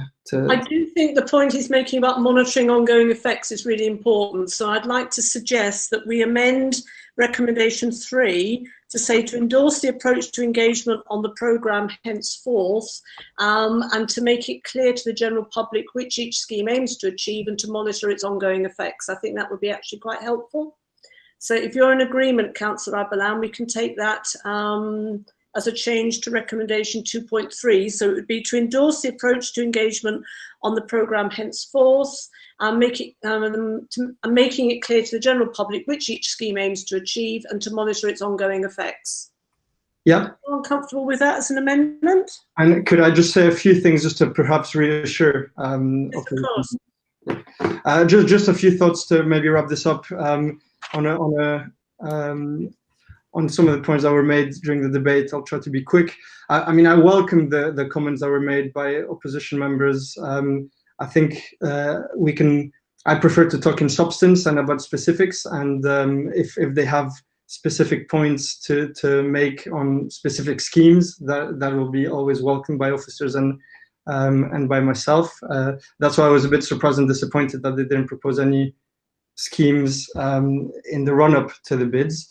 I'm sure that Mr. Latham and Mr. Hill will be more than happy to meet as often as they possibly can They have a lot of other stuff going on, but to brief the opposition on schemes and get their feedback. I know that ward councils there are eyes and ears on the ground for a lot of this, so we need to all work together. I completely agree with the point around not making this a drivers versus cyclist battle. That's why, hence the vision that I described of the type of neighborhood that we're trying to create with this. There's quite a lot of useful information around support of bids and businesses around cycling and walking and the benefits that brings, and I'm sure officers will be happy to send those to ward councillors.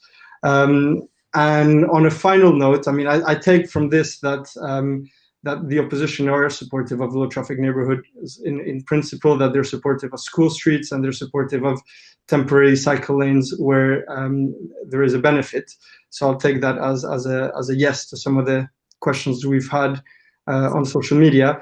And just a plea, because we've had a lot of mixed messages from the opposition, and it's difficult to know whether they're supportive of or they're not supportive. I take from members today that they are, but they have some loose cannons that have been saying otherwise, and at committee and so on in the past. So if they can have a cohesive group view on this, it will be very welcomed, and then we can all work together, because there will be a bit of opposition from residents at first. There's always a bit of noise when you put some filters in, and if we can all say the right things and work together for the benefit of our residents, we know after 6 months some of this opposition sort of dies. If the schemes are successful, then it'll be for all of our benefits. So just a few thoughts on that, and look forward to engagement.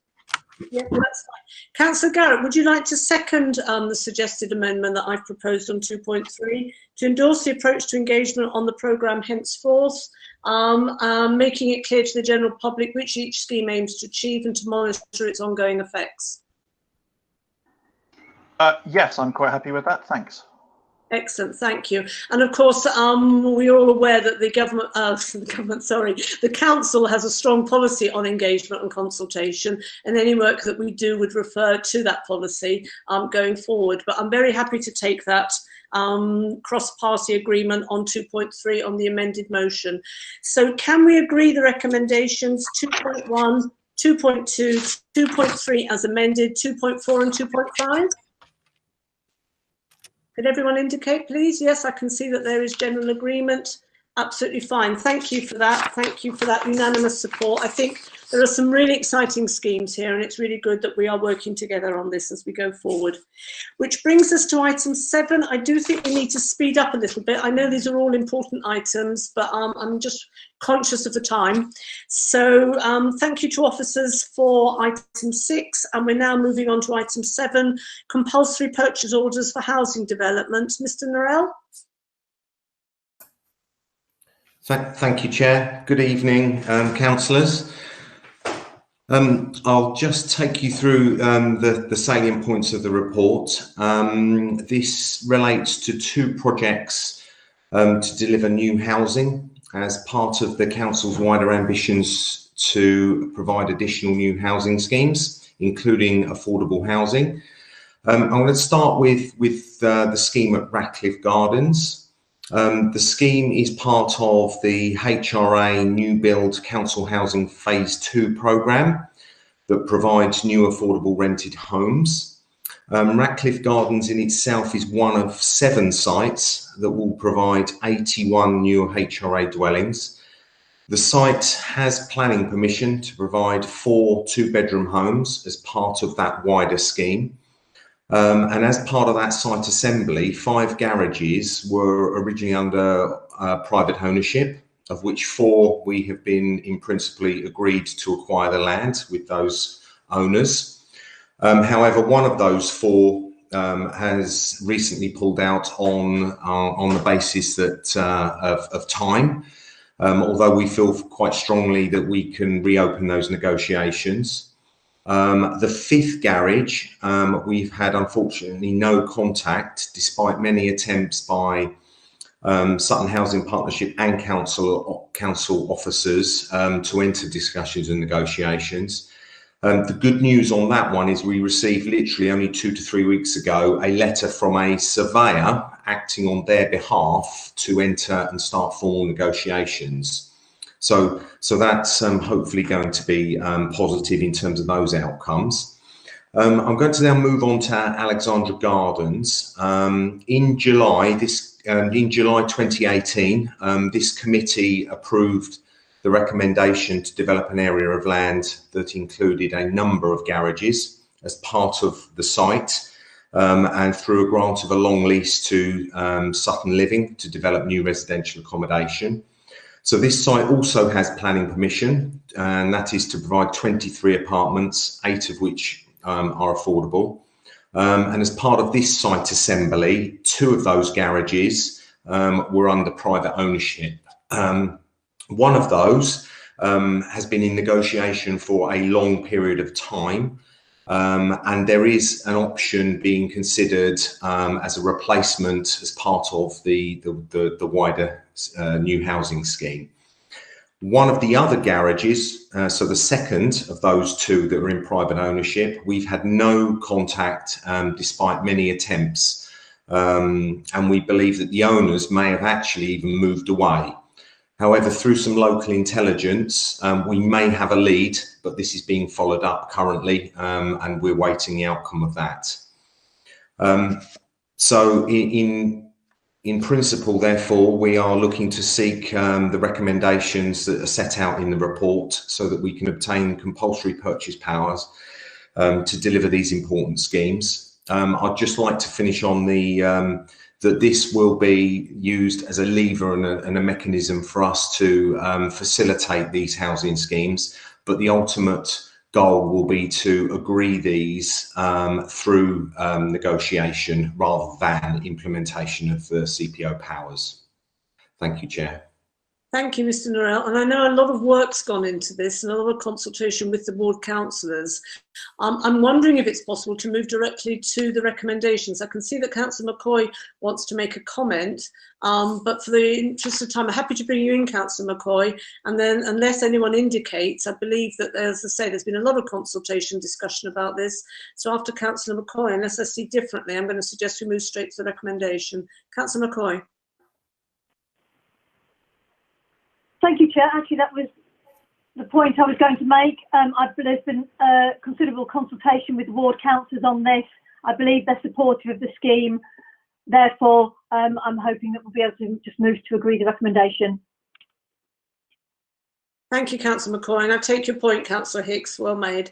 I don't see anyone else indicating, so can we move straight to the recommendations, and can we agree recommendations 2.1, 2.2 and 2.3? Is that agreed?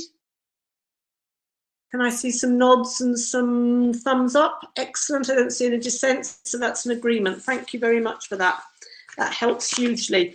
That brings us now to item, thank you, Mr. Norell, for all the work. Please don't think that it's not lack of interest on our part. I think it's an indication of the amount of prep that went into that paper that we were able to deal with it so quickly. So take that as a compliment, and thank you for all your hard work. Let's move on to item 8. Council tax care leavers discount. Mr. Halls, would you like to start us off? Yes, good evening, Chair. Good evening, councillors. I'm Head of Revenues and Benefits, and I'm pleased to present this short report that recommends that care leavers will no longer have to pay council tax up to their 25th birthday. This is in line with the council's corporate parenting strategy 2020 to 23, and also mirrors most other London boroughs that have already implemented similar schemes to support their care leavers and mean they don't have to pay council tax. If agreed, this will come into effect and be backdated until the 1st of April 2020, which means that any care leavers that have made payments in that period will receive a refund of their council tax paid to date. Until now, care leavers have been supported and encouraged to apply for discounts and reductions based on their income and their personal circumstances there's been a lot of work undertaken by the Revenues and Benefits team and the Leaving Care team to ensure that they are supported to make the necessary claims when they should do, to maximise the amount of benefit they get and any discounts they might get for being students.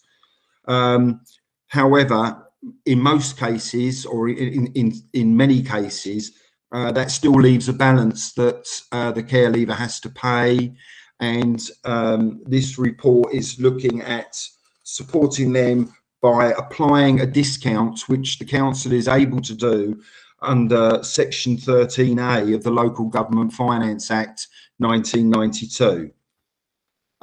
We think it's important that we continue to encourage care leavers to apply for central government funding streams like council tax reduction, like discounts and exemptions if care leavers are still in full-time education, as it means that the amount that will be discounted is lower than obviously if they didn't apply for those reductions and reliefs. And that's important, as the amount of this discretionary funding has to be funded locally, i.e. by Sutton Council taxpayers. Although the London Borough of Sutton currently has approximately 227 care leavers under the age of 25, only 112 of those are resident in Sutton. And additionally, of those care leavers, many of them don't have to pay council tax because they are living in houses in multiple occupation or other types of properties where they're not liable to pay council tax. So of the 112 residents, of the 112 care leavers resident in Sutton, 44 have a liability ranging from either zero, because they do receive full council tax reduction or exemptions, to the full amount for those that are in employment and can afford to pay. But the actual spend by discounting the ones that do have to pay something is just under £12,000, and details of the types of liability are detailed in paragraph 4.4 of the report. The figures are subject to constant change. Care leavers will have change in their circumstances, as do any other people, and of course they will become 25 and no longer entitled to the discount. So the Revenues and Benefits team, together with the Leaving Care team, will continue to work closely to monitor, review and make sure that the awards are correct and the level of discount is correct and amended as and when it's needs be. Really and truly, Chair, that's all I have to say on the report. I'm more than happy to take any questions. Thank you very much, and thank you for that explanation. We are all corporate parents, and it's a responsibility we all take very seriously. So I'm sure that there's going to be a lot of support for this proposal. I've got a couple of people who've indicated they'd like to make a comment. That's now 3 people, but I'm sure that there's going to be complete support for this proposal. So I've got Councillor McCoy, then Councillor James, and then Councillor Hicks. Councillor McCoy?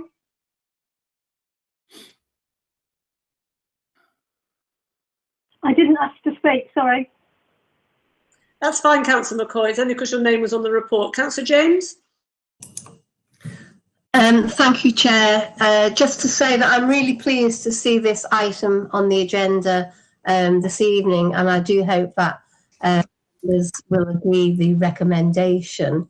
It would bring us into line with a lot of other London boroughs. And just to say that some of you who are here tonight may have took part in the Care Leavers Challenge last year. And that was about care leavers challenging us as corporate parents and as members to live on £25 a week. I found that really, really difficult. And I know that other members who took part in the challenge did. And I think what it really brought home to us is, you know, how difficult it is for some of our care leavers in budgeting. And I just want to point out that for many of the care leavers, the care leavers team do a great job in helping them with their budgeting skills, We've given them training on how to manage their money. But I do know from some care leaders, if this recommendation is agreed tonight, it will make a huge difference to their lives. So yeah, I would urge members to agree the recommendation. Thank you, Chair. Thank you, Councillor James. And I know several councils took part in the Care Leavers Challenge, and it was a real eye-opener for all of us, I think, to get feedback from the people who did take up that challenge and put ourselves in their shoes just for a few days and understand the issues, the constraints, the concerns, how difficult it is to live on such a small amount of money. So any support that we can give them, obviously, is a good thing. Councillor Hicks, you wanted to come in? Thank you, Chair. I'd just like to say I'm aware of the fact that Councillor Pascoe has been campaigning on this issue for some time. I'm just pleased that we've come to a joint position to fund these care leavers rather than leaving them in a difficult financial position. I can remember that I was a member of the working party that looked at council tax rebates, and at the time there was a lot of doubt about whether the care leavers should be given full rebates or not, but I think it's now proved to be necessary and I welcome it. Thank you. Thank you, Councillor Hicks. And I do remember the work that working group did, and there was cross-party support that we should continue in our previous position. But as you say, things have changed, and I think it's really important that we take this decision. It looks like there is a lot of agreement on this, so let's go straight to the recommendations. Can we agree recommendation 2.1 and 2.2? Thank you. A lot of support. And Mr. Halls, thank you for all the work that you've done on that. Very much appreciated. I'm sure the care leaders will appreciate it too. Thank you. That brings us to item 9 on the agenda, Houses in Multiple Occupation Review, Report of the Task and Finish Group. Mr. Webber, looks like you're almost taking over the meeting from now onwards. I'm afraid so. Councillor Dombey, be very pleased to know that I'm going to be extremely brief on this item. Thank you. Just really to report that the Housing Economy Business Committee agreed in January to set up a task and finish group to investigate concerns about the amount of HMOs in the borough, impact on residential amenity and the supply of housing. The task and finish group considered the legal background in which planning and licensing have a role in regulating HMOs, the data and the key issues. And I'm going to jump straight to the key issues, Chair. Members, I think, having been presented with the evidence and the background by officers, were reassured that there are adequate safeguards through planning and licensing at present, and noted there are relatively few substandard HMOs, with HMOs generally of a good quality in the borough. They also make an important contribution to the housing market, for example, for those in short-term contracts or for providing a need following a family breakdown. So from the evidence discussed, members concluded there was not a big problem arising from concentrations at present, but recognised that this could change. The risks of additional controls were discussed, and members recognised that these measures had to be justified and were at risk of legal challenge if not supported by evidence. And that was specifically in relation to Article 4 directions through planning or additional licensing schemes or selective licensing schemes in regulatory services. So, Chair, the outcome of the discussion was members resolved to monitor planning permissions, resulting in the creation of new HMOs, to look at the loss of 3-bed family size houses in the borough, and the licensing of new HMOs in the annual Authority Monitoring Report, the AMR. We'd also track the complaints about HMOs, and the AMR would be reported formally to HEB. It was agreed to review the need for an Article 4 direction or other council interventions if these issues begin to increase. So, Chair, on that basis, it's recommended the Council takes a monitor and review approach as set out in paragraphs 2.1 to 2.3 of the report. Thank you. Thank you, Mr. Webber. Councillor Garrett, you wanted to come in, and then I'm bringing Councillor McCoy. Councillor Garrett? Yes, I just wanted to say I think this is a really good example of where we've had cross-party working. This started off as an opposition motion to council back in, was it November, I think, many years ago, it feels like now. With myself and Councillor Coburn, I sat on the task and finish group, and I think we were pretty happy with the results that we've come from. I won't, reiterate the points that Mr. Webber's made, but it was a pretty extensive discussion, and I think the point was that although residents had identified a future risk, I think we're quite satisfied that that risk is not currently a problem, and we're satisfied that it's under control as things stand. I think something that came out in the, well, two things came out really in that discussion. One was a reassurance on a sort of anti-clustering rule that's in the local plan that I was not aware of, but was quite a complex rule. But essentially, as more HMOs go into an area, it becomes more difficult to keep putting more in, which I think is quite reassuring to residents who tend to assume that it would be the opposite, that there's a sort of precedent-setting effect. So I think that gives reassurance. And I think the plan to continue monitoring the numbers at HEB each year, and then with a view to taking action, I think is perfectly sensible, and I'm quite happy to agree with that. What the other point that came out of it was this business about the difference between the licensing regime and the planning regime for HMOs, which I will certainly not attempt to go into because we seem to spend half of the evening just going over that. What I will say, one of the points that came out of the discussion was the merits of some regulatory improvement. So I'll just preemptively say that I've actually had discussions with Councillor Coburn, now Mr. Coburn MP, about that, and he's going to raise that with the Secretary of State. Probably fair to say it's not going to be top of his in tray, but I think for those of you who's actually looked at in detail at this, it is really just a bit of a mess between the licensing definitions and the planning definitions of HMOs.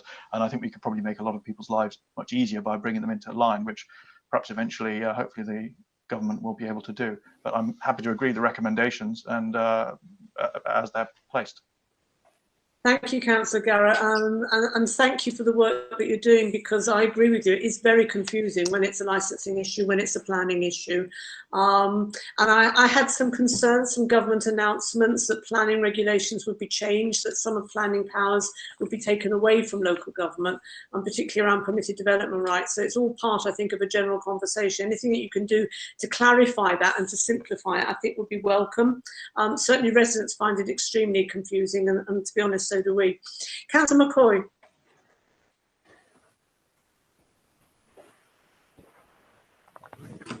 Thank you. Well, Councillor Garrett has said some of the things that I wanted to say, which is it is a very good example of cross-party working on this, on what was a tricky issue and a complicated issue. So I'm grateful to Councillor Garrett's input into that task and finish group. And I think because it was cross-party agreement, and because it was a very tricky issue, perhaps we should move straight to approving the recommendations. Certainly support raising awareness of the complications with the MPs, and also there was some talk about local licensing schemes which aren't necessarily looked on favourably, but if they would help, that's also worth thinking about. Thank you. Excellent, thank you. In which case, let's move straight to the recommendations. Can we agree recommendations 2.1, 2.2 and 2.3? I can see on the chat agreement some nodding and thumbs up as well. Excellent, those recommendations are agreed. And thank you to the Task and Finish group for the work that you've done. I think you've got us into a good place. We've got a lot more understanding about the issue, and we will be monitoring it as we go forward. That brings us to item 10, authority to consult and submit to the Secretary of State the draft South London Waste Plan. Mr. Webber, back to you again. Thank you, Chair. I might spend a little bit longer on this. The Council's got a statutory duty to produce a waste plan. The South London Waste Plan forms part of the development plan for Sutton alongside the local plan and the London plan. When we were preparing the local plan, the existing South London Waste Plan was still in force, and so we decided not to put new waste policies in the local plan. The current plan expires in February 2021. In addition, waste is a specialist area planning policy treated in a regional context with apportionment set out by the Mayor in the London plan.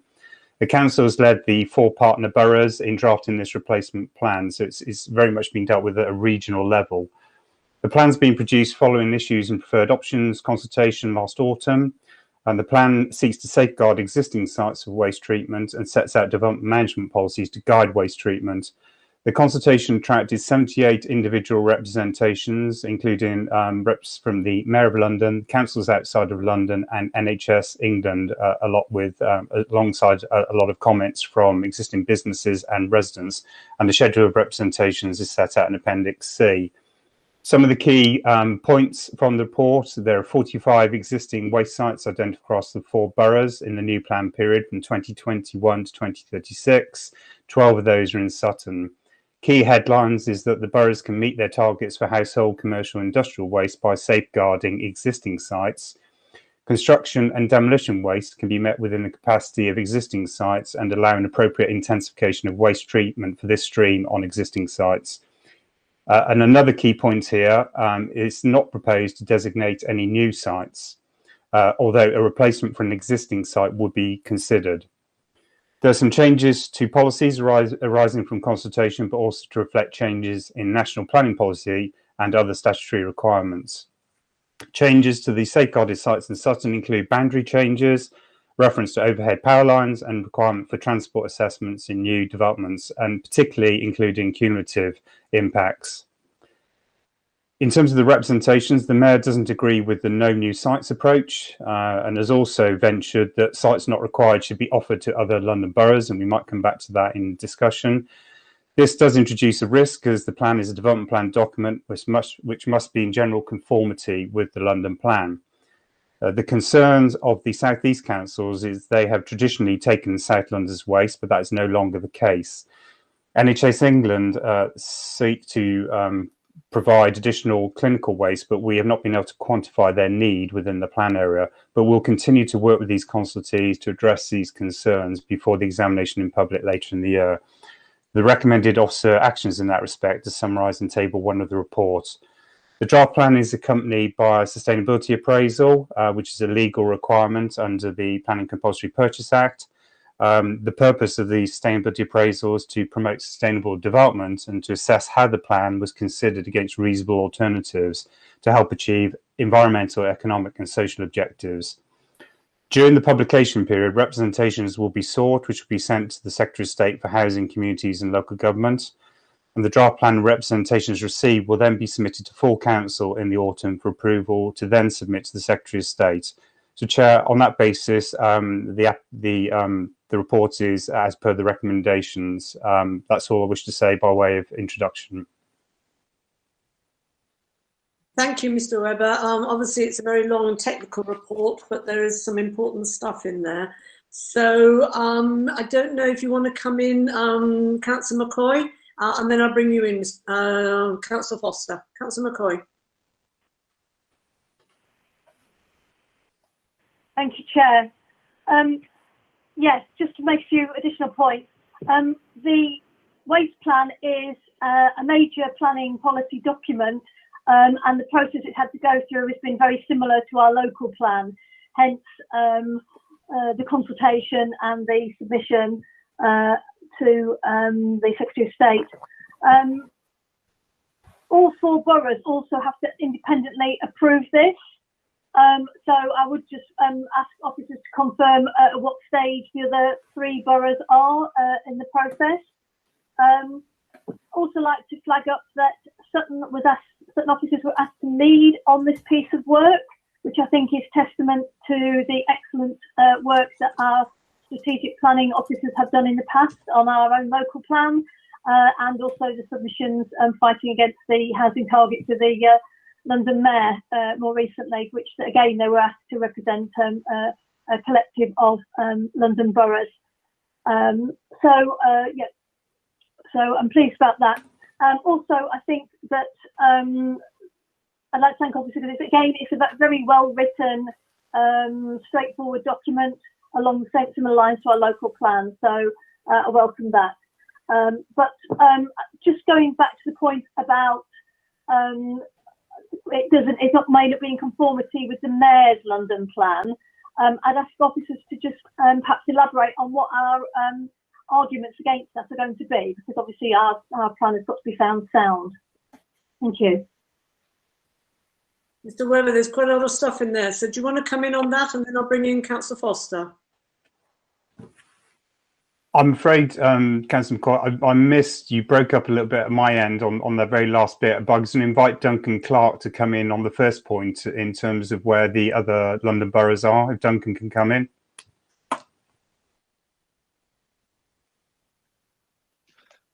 Yes, I'm here, Chair, Duncan Clark. All the other 3 boroughs, that's Croydon, Kingston and Merton, are all always planned this month. There's different committee structures. Some have a cabinet structure, some have a more committee arrangement like we do. So they're all going through their committee cycles to get it authority to consult, and in some cases for submission to the Secretary of State. I can answer Councillor McCoy's second point if you would like, Chair. That would be fine, Mr. Clark. It's about the conformity with the London plan. Right. Yeah, yes. We have been in discussion with officers at the GLA, and they don't like the no new sites policy. I have to say, I can't see their argument. They just don't like it. They want more flexibility. The argument that the 4 boroughs will put forward is that we have a great shortage of non-waste, of large demand for non-waste industrial land, so that's got to be met, and sort of designating sites for waste would stop us meeting this other industrial land target. So I think that's quite a strong argument. And then they want us to offer a vacant land, vacant waste sites to other boroughs across London. Again, the argument will be we have a huge need for non-waste industrial land, and we should be meeting that target rather than giving waste sites to other boroughs across London. Thank you for that, Mr. Clark. That's really helpful. Councillor Foster, you want to come in? Thank you, Chair. I responded quite vociferously to Duncan Clark when he presented this plan originally. We have a situation, I'm not surprised, quite honestly, that the other 3 boroughs like Sutton to lead, because we're taking all the waste. And in fact, Beddington, there's 10 out of the 12 sites are in Beddington North, and the 674,000 tonnes, we take more than twice the rest of the 4 boroughs put together. Not only that, we have the situation where we're not de-designating waste sites. We have this potential, as Mr. Clark's just said, of if we don't use them, someone might decide to appoint them. And we have this issue where actually, as well as the tonnage that Beddington takes, Beddington is actually licensed to take 1.5 million tonnes. Now, we have a situation where, for example, the 777 site, which currently does something like 32 or 33,000 tonnes, is actually licensed for more tonnage than the Viridor site takes. So, and when I browsed this with Mr. Clark before, I didn't understand how, for example, the Suez site within Merton could be redesignated for housing, yet we can't redesignate, and we can't get out of a situation where Beddington North is the dustbin, not only of Sutton, but of the 4 boroughs. And I myself find it a little bit counterintuitive when we're talking about cycle lanes, 0 carbon, and we're quite happy to put together a plan which takes us to 2031 and waste. I don't see it. It's a complete contradiction, and I certainly would not. I didn't support it in the consultation process, and I can't support it tonight. I understand, Councillor Foster, and I know you'd agree with me that actually the solution to this is to encourage people to stop throwing stuff away and recycle and reuse and not more. That's the only way we're going to bring the numbers down. Could you, Mr. Clark, address Councillor Foster's point about redesignation of a site in Merton? I think that's really important.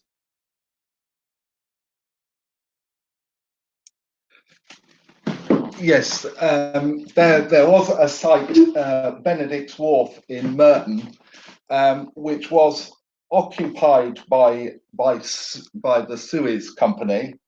They wanted to transfer their operations to what was formerly the country waste site in Beddington. That site, as I remember, had a sort of an existing permission for waste, and so it would have been difficult for the council to refuse that particular planning application, and it was granted permission. So we have a situation where that site has permission, and so we have to take account of it in the local plan, in the South London Waste Plan. That's what I'd say about that. Can I just make a couple of other points that Councillor Foster raised, or do you want me to?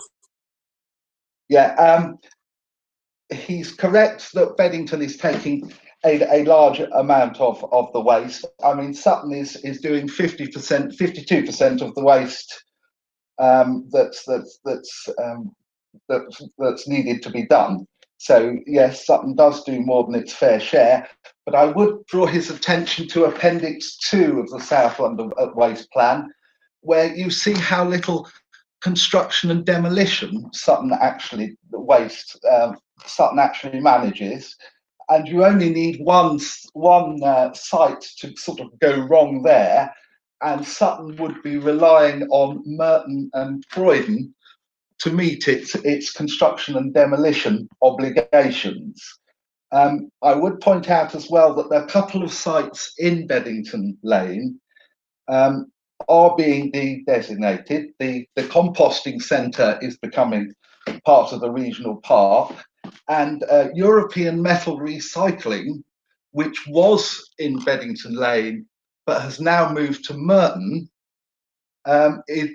the Sutton site is being de-designated on Beddington Lane there, so there's losing a site. And also, we're getting rid of all the designation that was in the previous South London Waste Plan, areas with sites which may be suitable for waste facilities. That designation covered 40 hectares of the Beddington Industrial Estate. That designation is being axed, Chair. So it is making a difference to Beddington, this South London Waste Plan. Thank you for that, Mr. Clark. That's helpful. Councillor Crowley, you wanted to come in? Yes, thank you, Chair. As somebody who sat on the original South London Waste Plan development planning brief, along with God knows how long ago, with Councillor Bailey, as it was then. One of the things that we did see in those early days was a general pushback from the other three boroughs as to any of this, and we ended up getting sort of cornered. And I'm looking at the timetable here at the moment for the indicative steps to adoption. I'd like to ask Duncan, are we going to approve before the other boroughs approve, or are we going to wait and see what they do before we approve? I know it's a bit of a strange question, but you know, if we go first, then obviously it gives them a free run at the field, and I'm just wondering whether or not we could put some pressure on them in relation to some of these other sites, or are you doing this totally in the round with them, so this is all done at the same time? Thank you, Chair. Thank you, Mr. Clark. I think Mr. Latham wants to have a word. That's fine. On this one. Chair, I feel Councillor Crow's question is a bit like the prisoner's dilemma type question, which we might get posed in other contexts. We are working collaboratively on this. We are working on the basis that all four boroughs have agreed the plan and are progressing through the stages of their democratic processes. And we are as confident as we can be, is what I'd like to emphasise, that just as we are debating this evening, they will debate in the right forum, and we will synchronise to enable a submission to the Secretary of State and the examination in public, which will follow in the autumn. And that's what we've set out in our report to you. And the other three boroughs are working in a similar way. It's worth bearing in mind, Chair, the standard approach we've taken is reflected in the format of the report. So all 4 boroughs collaborated on agreeing that too. I hope that clarifies that point. Thank you, Mr. Latham. Yes, it does. Councillor McCoy? Thank you. First of all, just a comment, just to flag up that waste sites, the term waste conjures up all sorts of images, landfill and the rest, but one, waste sites are businesses, same as many other businesses, and there are plenty of other businesses that are, less desirable, I suppose, or they create their own problems. We've had some issues with some sites in Bennington in the past that we've addressed, but also just to be aware that a lot of these sites are either transfer stations or sorting recycling, things like that. So it's just to get a better picture there. But my question is to Mr. Clark is, what are the consequences if we don't have a waste plan in place, please? Thank you. Mr. Clark? Well, without a waste plan in place, the London Borough of Sutton has no waste planning policies, and so it's a free-for-all for all waste operators, because they've only got the London plan to satisfy, and the London plan on waste is not that strong, Chair. Did you want to come back, Councillor McCoy? I was just sort of thinking, what could you just describe the consequences of that a bit more clearly, please? A free-for-all is can you be a bit more specific, please? Yes, there would. Whereas the waste plan is saying no new sites. Without the waste plan, there could be any number of new sites. The current sites could increase intensify their operations greatly, but there would be no development management policies to ensure that was okay for the surrounding businesses and uses, it would be a sort of unregulated area of planning. Thank you, Mr. Clark. Councillor Foster? I just wanted to make the point that a lot of this plan is sort of with the inevitability of waste. Since we're working with 4 boroughs, there shouldn't be an inevitability of waste, and there should be within this plan something that says, right, we're going to work with, for example, supermarkets, with food producers, with everybody, in order to reduce the waste rather than just take it as an inevitability and allow people from outside the borough to bring waste in. We're bringing it in from outside the borough. We can do, and the other 4 boroughs, well, the other 3 boroughs could do something about actually reducing waste, which would then go to the larger target of zero carbon. We're not doing anything. We're just saying, let's dig a bigger hole in the ground and make sure we can get rid of the waste. And we absolutely agree with your sentiments, Councillor Foster. I actually mentioned it at the beginning of this discussion that the answer to this issue is actually to reduce the amount of waste that people need to dispose of. And the more that we can recycle and reuse, the less waste will be produced and the fewer sites that will be needed. Mr. Latham, you wanted to come in? I just really, to add to your comment, Chair, that I'd like to assure Councillor Foster that this is a priority for the London Environment Directors Network. As you've rightly identified, it needs collaboration, not just in the South London Waste Partnership, but across the capital and further afield. And reuse and recycling is an important priority for London councils and that network. But, Chair, of course, we're looking shortly again at our own climate emergency response plan, and we will certainly follow up with Councillor Foster on that topic, because I agree, and I think all officers in environment, housing and regen will agree, that reducing the need for waste is a key to this, as you've already said. Thank you, Chair. Thank you, Mr. Latham. And I think we're ready to move to the recommendation. I recognise that there will not be unanimity on this. So if I could have an early indication, please.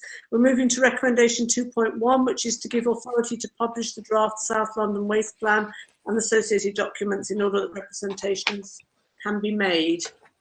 Can I have an indication, perhaps with a show of hands, who is in favour of this recommendation?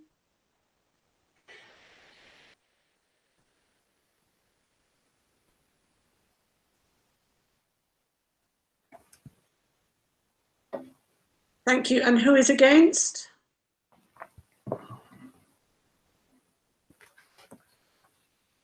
Councillor Foster, I'm not sure if you're against or if you're abstaining. I'm against. I put it in the chat and I put my hand up. Sorry. Oh, sorry, I didn't see it in the chat. You're absolutely right. Yes, you did. So with one abstention, I hear what you say, Councillor Crowley, that it needs to be discussed further, but for the time being, the recommendation on the table is to give authority. So with one person voting against, everyone else is voting in favour. Is that correct? Yes? Okay. So thank you for that. The recommendation is agreed with one councillor voting against. Mr. Webber, over to you again. Item 11, draft Cheam Village Conservation Area Character Appraisal and Management Plan. Thank you, Chair. This report seeks authority to consult on review of the Cheam Village Conservation Area to assess whether there's any merit in any additions or deletions to the conservation area and to consider further management guidelines. It's proposed to consult with residents and businesses later in the year to review and incorporate amendments before presenting back to committee for formal adoption. As we all know, I won't go into too much detail. Cheam Village is one of our oldest conservation areas, has a rich heritage, many notable buildings, including Grade 2 Star, St Dunstan's Church and Lumley Chapel, and the distinct weather-boarded timber buildings on the Broadway, such as the Grade 2 Star listed Whitehall Museum, as well as Cheam Park. We've carried out a conservation area appraisal, considered the impact of change since the conservation area was last reviewed. And we've proposing two extensions. The first is to include the whole of the 2016 redevelopment scheme for Elizabeth House. That's on the north side of Mickleham Gardens, as we consider that's an exemplar scheme which really reflects a positive extension to the existing conservation area boundary. And the second is a small extension area to sub-area F, which is west of Tabor Court, and that's to include St Christopher's Catholic Church, to give it further protection from unsympathetic alterations. There's a comprehensive management plan and specific guidelines, and some of the notable ones in there is if, for example, Cheam Library came forward for redevelopment, we think there's an opportunity there to get a more sympathetic building and character of the conservation area to protect the war memorial and to improve the appearance of the car park with more soft landscaping and permeable surfaces. We're also putting some advisory guidance in there about redevelopment of community facilities in and around the new development or the redevelopment of Elizabeth House to make sure any development comes forward which is sympathetic. Some guidance in there also about shop fronts and adverts in terms of exemplar designs and making sure it's bespoke to the character of the area. I'm not going to say much more, Chair, because there's quite a lot of detail in that report, but I'll just go to the recommendation, which is to approve the draft Cheam Village Conservation Appraisal and Management Plan for consultation. Thank you. Thank you, Mr. Webber. And can I say how much I enjoyed reading this report and the Rythe Green report, which is coming next. It's always a joy, of course, to read council reports, but I think these two reports reminded me just how much history and heritage there is in our borough, and I think it's absolutely right that we should use occasions like this to promote it, to show people just how much we have to be proud of. There's an awful lot of history in our borough, and I think it came up really strongly in these two reports. Does anyone want to make any comment? Councillor McCoy.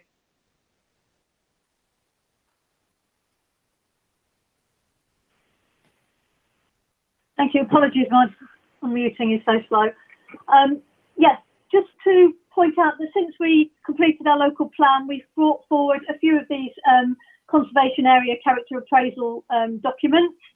and they've gone down very well with residents. They're very well received. Yes, I agree, they are excellently written documents. We've got very interesting read, actually. So these have to go out to consultation. Very much welcome these additional conservation area appraisals. And just on this one in particular, I just want to flag up how proud I am that a recent rebuild, the Elizabeth House rebuild in Cheam, was seen as worthy as being included as part of the conservation area. So I just think that's a great endorsement of the hard work that went into delivering that. So well done to officers. Thank you. I agree, and I remember well all the worries at the time when we were redeveloping that area, so I really think it is an endorsement. Councillor Ramsey, I think that yes, you are the only Cheam councillor on this committee. Happy for you to come in. Yeah, no, I just agree with what everyone said. I think it's a fantastic proposal. I'm looking forward to it. But yeah, I agree with everything, and thanks for all the hard work. Excellent, thank you. In which case, I think we'll go straight to the recommendation, which is to approve the draft character appraisal and management plan in order to go out for consultation. Are we all in agreement? Everyone is indicating agreed. There are no dissent. Excellent, so that is agreed. And Mr. Webber, back to you again for Ryde Green. Thank you, Chair. And very quickly, very similar proposal. This is to authority to consult on the first Ryde Green Conservation Area Character Appraisal and Management Plan. It's designated in 1969. I would say it's quite diverse and eclectic in terms of its mix, but there are some notable structures and features of interest in there. There's a locally listed drinking fountain in the Gothic Revival style. There is a building fronting Ryde Green Road, which the weather vane that was sat on top of it now is housed in the Victoria and Albert Museum. You have, of course, the qualities of the green and the mature tree planting around there. And you now have that centrepiece of the Men of Ryde War Memorial, a very attractive open space and a very interesting area and lots of notable features. And I think, as you say, Chair, these reports do flesh out some of the local history, which does make really interesting reading. And thank you for your endorsement to that. There's clearly been some negative impacts from some later development, particularly around the commercial centre. And it's for that reason we're not proposing a large management plan as per the Cheam Village Conservation Notice. It's much smaller and it's very diverse. But we're proposing to retain the boundary as is, and instead of a management plan, we've got a comprehensive checklist for the development management team to go through in a systematic way and a consistent manner to make sure that new development comes forward in a way which is respectful to character appearance of that conservation area, Chair. So that's it really in a nutshell, and the recommendation is as set out in the report. Thank you. Thank you, Mr. Webber. And I agree about the physical appearance of the area, both for Cheam and the Ryde. I think it's also about community. Cheam has a very strong sense of community, and very proud of the fact that they were mentioned in the Doomsday Book. It wasn't until we had the commemoration of the First World War and the play, the event that was organised for Men of the Ryde, that I started to understand the history of this particular area as well. And there clearly is a very strong sense of identity. People who were portrayed in that play, some of their descendants came forward and were very proud and quite moved by the fact that we were commemorating this in such a way. So, as you say, it's a much smaller area, but it has a very rich history, and I think it's an important way of bringing the community together to remember the history and to appreciate it and to promote it. Unless anyone wants to come in on this particular issue, I don't see anyone indicating, so let's go straight to the recommendation, which, like the previous one, is to approve the character appraisal and management plan in order to go out to consultation. Is everyone agreed on that? And there is unanimous consent. Excellent. And thank you again, Mr. Webber. Thank you for all your hard work this evening. Thank you for your hard work generally. I know that you're doing a lot with planning at the moment, because having lost some of the meetings, we're trying to catch up. So it's quite a lot of pressure on at the moment. Thank you for everything you're doing. But I think these appraisals, I'm really glad that we're going out to consultation. It's an opportunity to celebrate what makes our borough very special. So it's a really good thing. In the midst of all the difficult stuff that we're doing, it's a ray of sunshine. Thank you for your time, and thank you for all the hard work. Thank you, Chair. to the final item, which is item 13, appointments to outside bodies. And Ms. Coates, I believe that there's an amendment that needs to be made. Yeah, just one small amendment on the Appendix A. For the Volunteer Centre Sutton, it should be Councillor Morell being appointed rather than Councillor James. Thank you for that. I'm not aware of any other amendments, and obviously this is something that's been through the political group. So unless anyone wants to make any comment, and I don't see anyone indicating, let's go straight to the recommendations. Can we agree recommendations 2.1